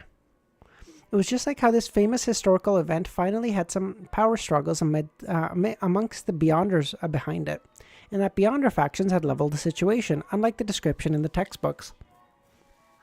As expected, one of the so-called 4 horsemen of the apocalypse, Grim, died in the Sea of Fog. In a previous diary entry, Roselle had written that there was something wrong with this horseman. It seemed to have encountered something with a tiny island where they discovered many extraordinary beings. Milos actually became...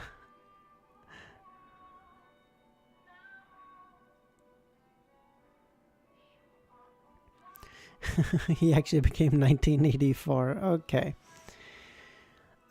It seemed to have something to do with the tiny island where they discovered many extraordinary beings. Not only was there a fortuitous encounter, but it was also a dangerous one. Klein thought back to the previous entry and turned to the 5th page, feeling emotional. The contents of this page are of little value. They consist of Roselle's comments after drinking Armir red wine, the distillation, the dissolution of finding the woman who had gained the adoration in his youth to be aged and out of shape, as well as a degenerate summary of some certain periods where he was addicted to playing cards.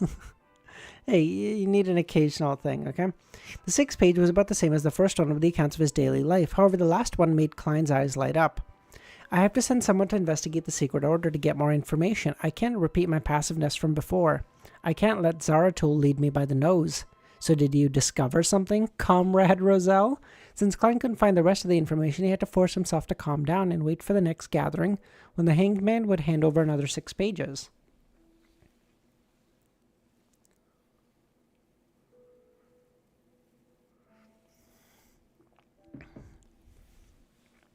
He knew that the investigation from over 100 years ago was unlikely to help him find any clues to the secret order. We're at 218, Romero.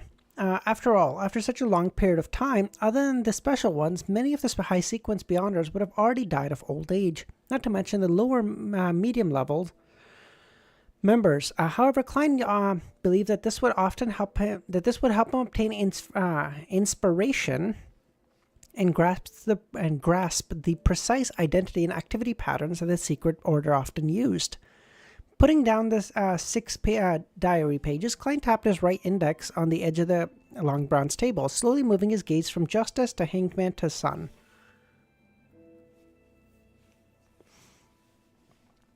Right in the diary just now, there was a line Emperor Roselle described: God who created all the deities, an omnipotent and omniscient God. This is very similar to the custom of the City of Silver. Oh, if you're interested, I also did some theory crafting while you were gone, Romero. I don't know if it's a good theory or a bad one, but we made one. This is very similar to the customs of the City of Silver. Where did he hear this from? Could it be from the most ancient and secret organizations which control the world from behind the scenes? This organization was established before the Forsaken Land of the Gods was forsaken. Interesting. Suddenly, Klein had a new idea. He said with a low and gentle smile, Roselle mentioned some hidden history in his diary, and mentioned some simple general knowledge facts. The latter reminded me of something I don't recall informing you all. Audrey suddenly fell into a trance. She immediately turned her body around and looked at the very top of the table in a pleasant surprise. Audrey suddenly fell in... nope, already read that. Mr. Fool is taking the initiative to mention the contents of Roselle's diary. What would it say? She was so excited and thrilled that she completely forgot she was a spectator. Compared to her, the Hanged Man was much more composed. However, his subconscious straightening of his back heartlessly betrayed him. Only the son, Derek, had always believed that the items of interest to Mr. Fool contained many mysteries. Thus, he didn't know anything about Emperor Roselle and didn't know what the name represented in the Northern Kingdom. Thus, he just found it difficult to hide his curiosity and didn't reveal any unusual behavior. Mr. Fool, did Emperor Roselle mention some great knowledge? I'm willing to pay for this odd information.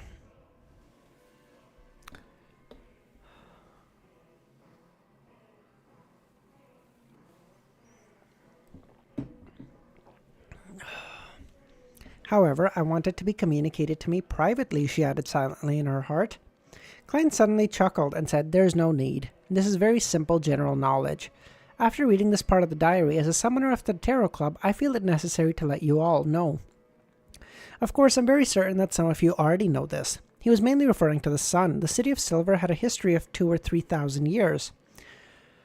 So it was impossible for them not to discover the law of Beyonder characteristics' indestructibility.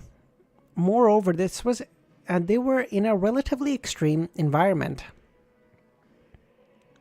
If the surrounding areas had no lack of monsters in their darkness, there would still be times when they failed to obtain corresponding materials. In order to pass on their heritage, in order for their city to continue on, or using the Beyonder characteristics of the remains of the predecessors to create potions wasn't particularly unacceptable. Bro, even in an area and place where you're not running low on potions and formulas and shit, Dunn was doing it for the fuck of it, okay? So, you know what? And you didn't have any problems, so I don't know. Maybe it's just not that much of a problem. And neither do any of you, for that matter.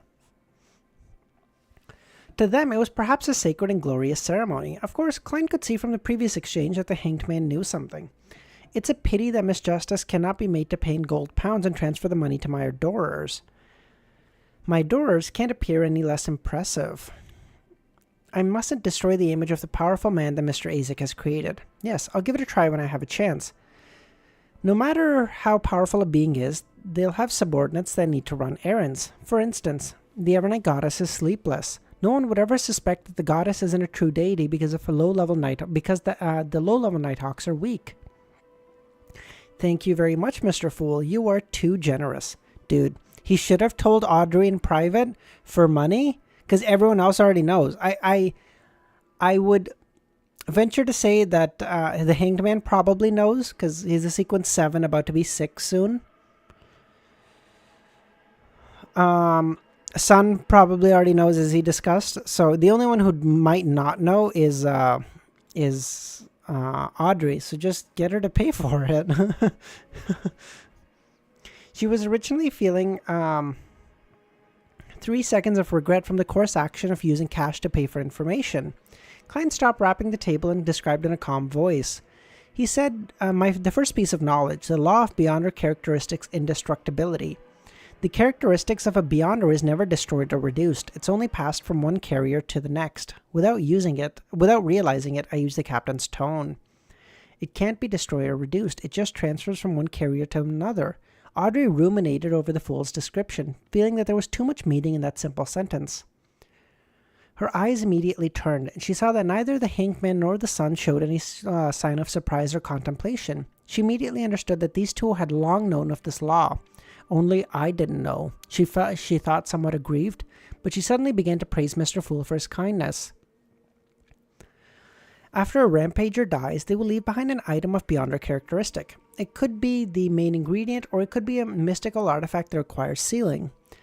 An ordinary Beyonder's death results in similar results, however the item left behind will be equivalent to the corresponding potion without supplementary ingredients. Of course, the item alone will contain Beyonder powers. They can be used as a half-mystical object. My whole time we're talking about shit about my hair because of how long it is.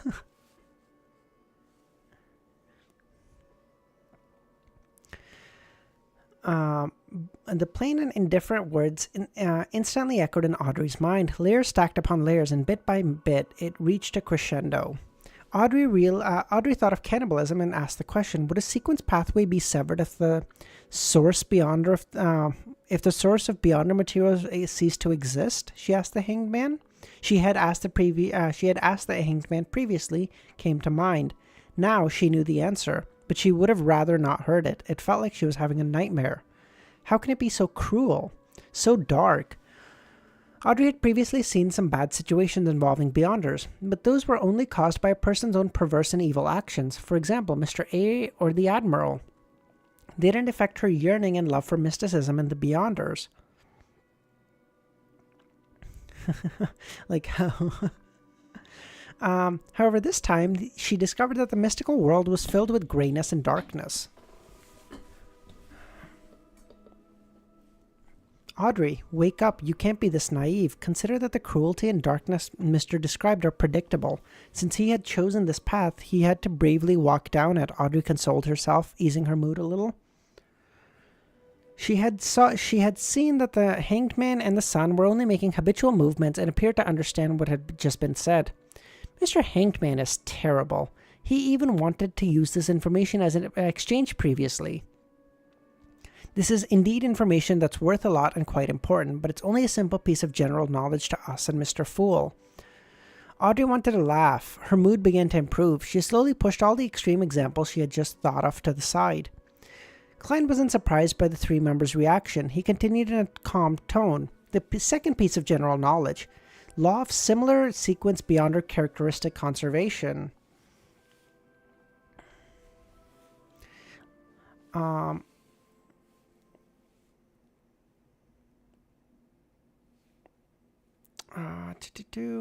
on. And Alder just grifts and glazes. I mean, that's true, but also in her mind, she would think he's the fool is so kind now, right? Because, like she said, Alder wanted to charge her for this information, but Klein just gave it for free.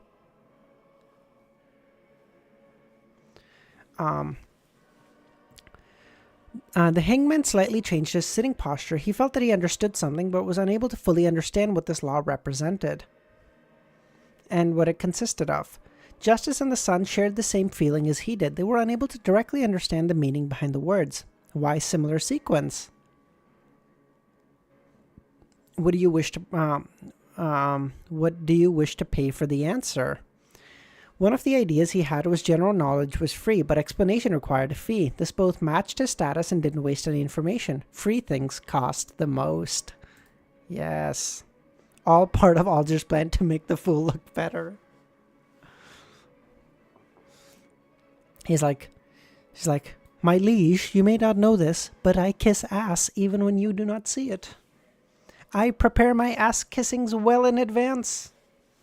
You see, ass kissing is like wine. It's best aged. Like, what the fuck?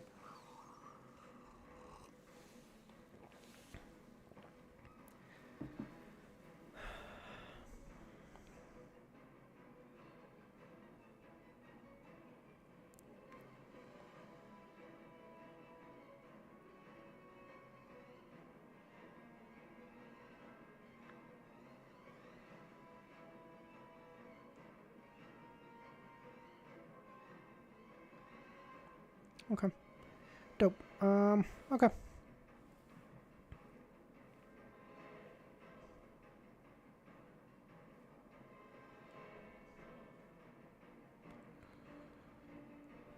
Okay, sorry. I just got an email. This was all a pyramids. Ass kissing is like wine best. Alright, give me 1 second. Username.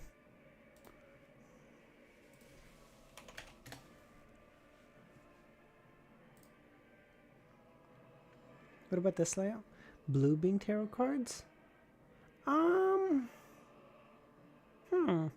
That's not bad. We can try that too. That's not bad, maybe. That's actually not bad.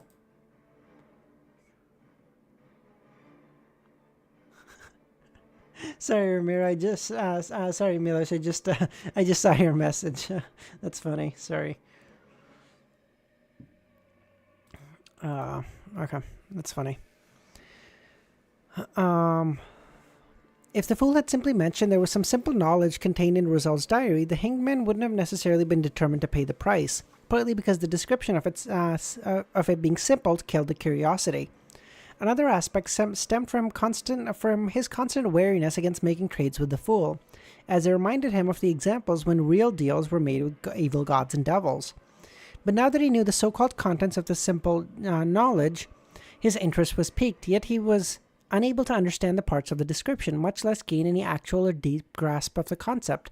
Thus, he couldn't help back his urge to ask in reverence, "What kind of payment do you want?" Yes, just as Audrey nodded her head indiscernibly.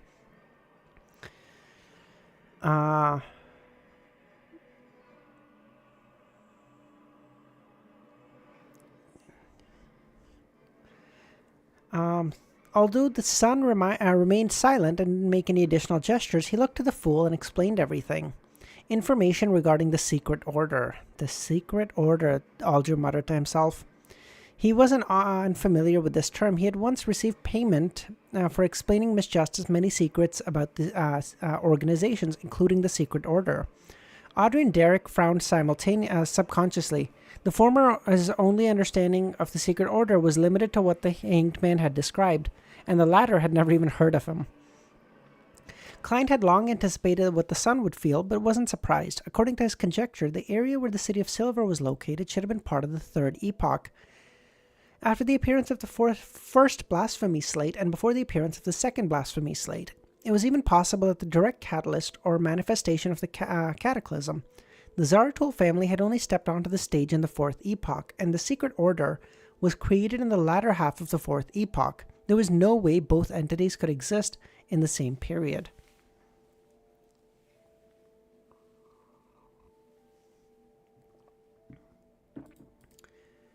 Whew. All right. It would surprise Klein if the Sun were to know about the Secret Order. He would have to overturn some of the speculation, reconstruct his knowledge of the Silver City and the Forsaken Land of the Gods and the Zaratul family.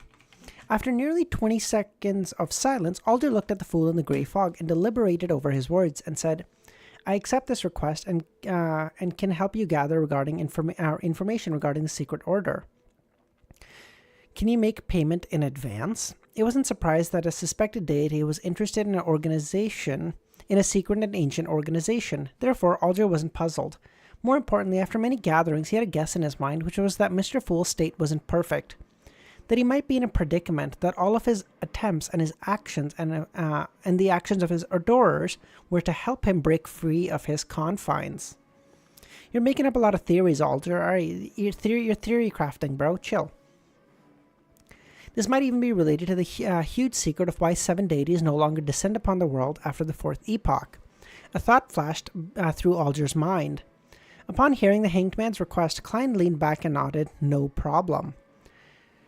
If the information you have collected exceeds the value of the answer, I will provide further compensation. As for... Alder, yeah, but that's just a theory. A god theory. As for the circumstances in which the value of the answer was lacking, it's naturally up to the esteemed Mr. Fool to decide. If he has the ability to make additional payments, so be it. If not, forget it. Just as his eyes lit up all of a sudden, I wish to partake in this deal. Sure, said Klein. Frankly speaking, the main target was Miss Justice because she was a local of Backland and had mixed herself with several Beyonder circles.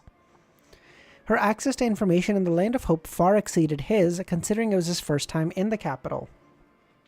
She was also more informed than the Hanged Man, who was out at sea most of the time. According to the earlier revelation he'd received from his divination, Klein believed that the clues related to the Secret Order would appear in Backland and not anywhere else. The son, Derek, quietly listened and after some thought said, I'm willing to use the payment that I reserved and exchange it for the answer. In the previous three-way deal, he had treated Sequence 8 telepathist formula for Sequence 9 Bard. Klein had promised to compensate him, and his choice at the time had been to save it and prepare it for subsequent potions and ingredients. Klein nodded his head and gave the explanation he had long prepared.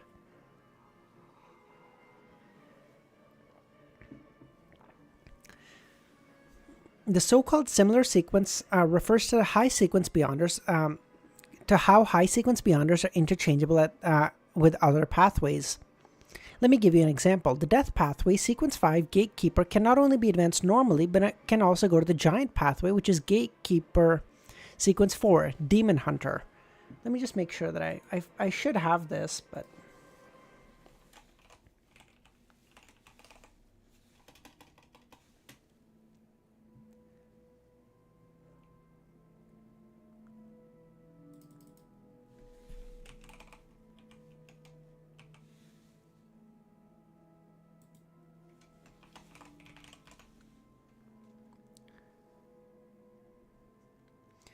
Sleep and Corpse Collector and the Giant Pathway can be substituted. Yep, that's in there. Okay. Thank you.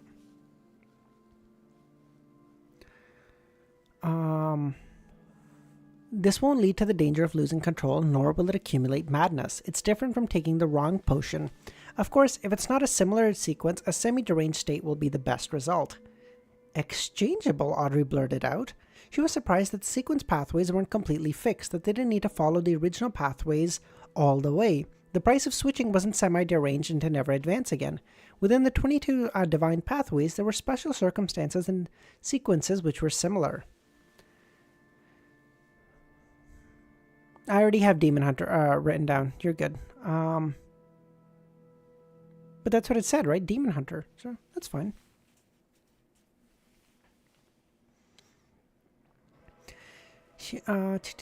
And what delighted her was that she had some chance to choose again in the future. It was like being able to select something that caught her eye at interest in Philip's department store. It was a wonderful experience.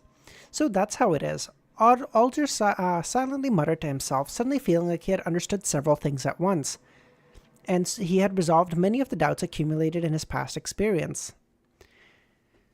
This information is too valuable, as expected of Mr. Fool. So-called general knowledge is enough to shock and most low sequence beyonders and benefit them immensely, he sighed inwardly. Derek in the Sun was a little disappointed because he had no intention of changing sequences. He wanted to be the sun that lit up the darkness and dispelled the curse. However, he quickly recalled an incident that happened in the City of Silver. The former chief, a powerhouse who had great possibility of breaking past the limitations of Demon Hunter, had built a mausoleum for himself, went deep inside, making it his home. Afterward, he appeared less and less until the main door of the mausoleum could no longer be opened. What the fuck? He just hid himself away? What is happening?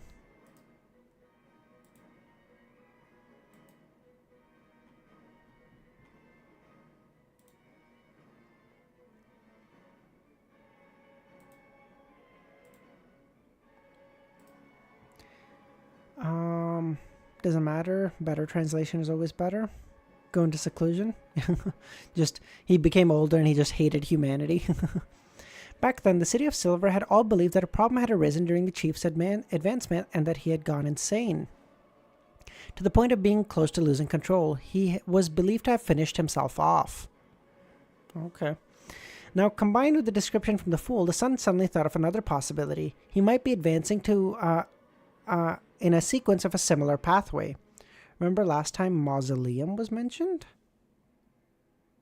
Was that the upside down mausoleum that we thought of when Azek, when he tried to look into Azek's past or something? I can't remember anything else. The upside down triangle? Yeah, okay. Okay. The former chief, breaking past the limitation of a demon hunter. And a demon hunter can be exchanged with the death pathway, which is where, or the corpse collector pathway, which is where, which is what Azek is, and the mausoleum had something to do with death. And he was in the giant pathway, which can be substituted, so maybe he was trying to do that. Interesting. Oh, interesting. Thank you, Romero. Wouldn't have remembered that otherwise. One of his explorations deep into the darkness had acquired the corresponding formula for the death pathway. And the mausoleum might even have been a special requirement. Oh, because the higher sequences require like special rituals and shit. Ah, I see. But in the end, he still failed.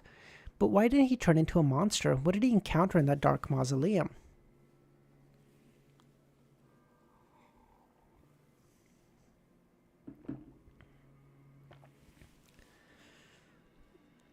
The City of Silver doesn't have the subsequent sequence formulas after Demon Hunter. As these thoughts crossed his mind, Derek suddenly jolted back to his senses. Mr. Fool, may I ask what other pathways can be exchanged with the Spectator sequence pathway? Sequence 4 Demon Hunter sounds pretty good. That's very suitable for me. Very suitable for justice, Audrey admired. I want to know that too, Klein was tempted. Before he could say anything, Audrey added in a faltering tone, I can pay for the answer to this question. How many gold pounds do you think is enough? I believe that your adorer will need certain funds for their activities. Having said that, she now recalled Mr. Fool's adorer easily finished off the admiral who possessed creeping hunger. Clearly, he was a high sequence beyonder. So she said, I apologize, Mr. Fool. Treat it as though I never said that. However, since she had already asked, she couldn't back down. Come on, Audrey. Perhaps he has a weaker adorer. Gold pounds? We'll make the transaction after enough information about the secret order is gathered. As he spoke, he recalled his informant and the psychology alchemist, Daxter Guterin. I'm just going to say Daxter.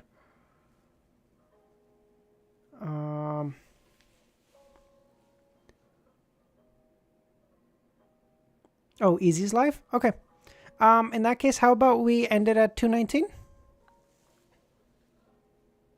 Okay. In that case, let's just end it at 2:19 today. We can end a little early. No problem. I can take some extra time. Oh. But now he streams at the same time. Lol. That's fine. We'll just end at 2:19. I'll take the extra time to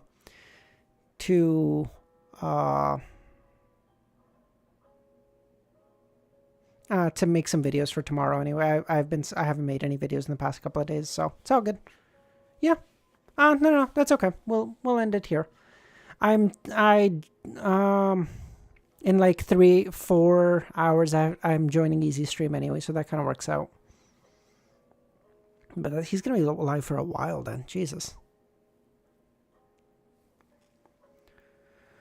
The conversation between the two made the hanged man who was about to ask a similar question shut his mouth. He left it until he had gathered enough information on the secret order. After a brief silence, Audrey turned her head to look at Mr. Fool. Yes, I definitely will, Dr. Z. After receiving a nod of confirmation, she turned to the member opposite her and asked it with a sense of anticipation. Mr. Hanged Man, my tip allows you to finish the rear admiral. Have you prepared the complete pituitary gland of the mature rainbow salamander? That's one of the reasons why I returned to the sea. It is finished, Dr. Z. It's like 5 lines. That's one of the reasons why I returned to the sea, Alger nodded. I've gotten the Beyonder material you wanted, but how should I give it to you? How should it be given to me? It's impossible to just give him my address, nor can I go through GR4s. That will reveal the fact that I'm a Beyonder. It's not impossible. Emperor Roselle once said that we should choose the lesser of 2 evils. At that moment, Klein's heart stirred. He lightly tapped at the edge of the table. Miss, sir, are you willing to cooperate with me in making an attempt regarding this matter? And we'll end it there. Motherfucker's becoming, as the first guy said, man's opening a fucking UPS in the Fool Express. Very good. Alrighty, yes. I think we'll end it there. Thank you so much, everyone, for joining. Hope you have a good rest of your day or night. Enjoy Easy Stream. As normal, we'll do an afternoon stream too. That'll be in like 8 hours, 9 hours or some shit. I'll let you guys know in advance. It also depends on whenever Easy streams and stream ends. I was supposed to, Kami, but since Easy's live, I don't want to get you guys all tangled up and shit. It's all good. Yes, Ramiro. I think we're scheduled to talk in like 2 or 3 hours. I think 3 hours because or no, like 4 hours. What the fuck? How long is he gonna be live? What the fuck? Yeah. I'll join his stream. I'll message him. Just ask. It'll probably just be through his Discord. I can just join his voice chat and we can just talk through there. Yeah, that's it. It's early afternoon for him, so all good. Yeah. So. That's it, guys. I'll hopefully see you guys in the afternoon, and that's it. I'll catch y'all later.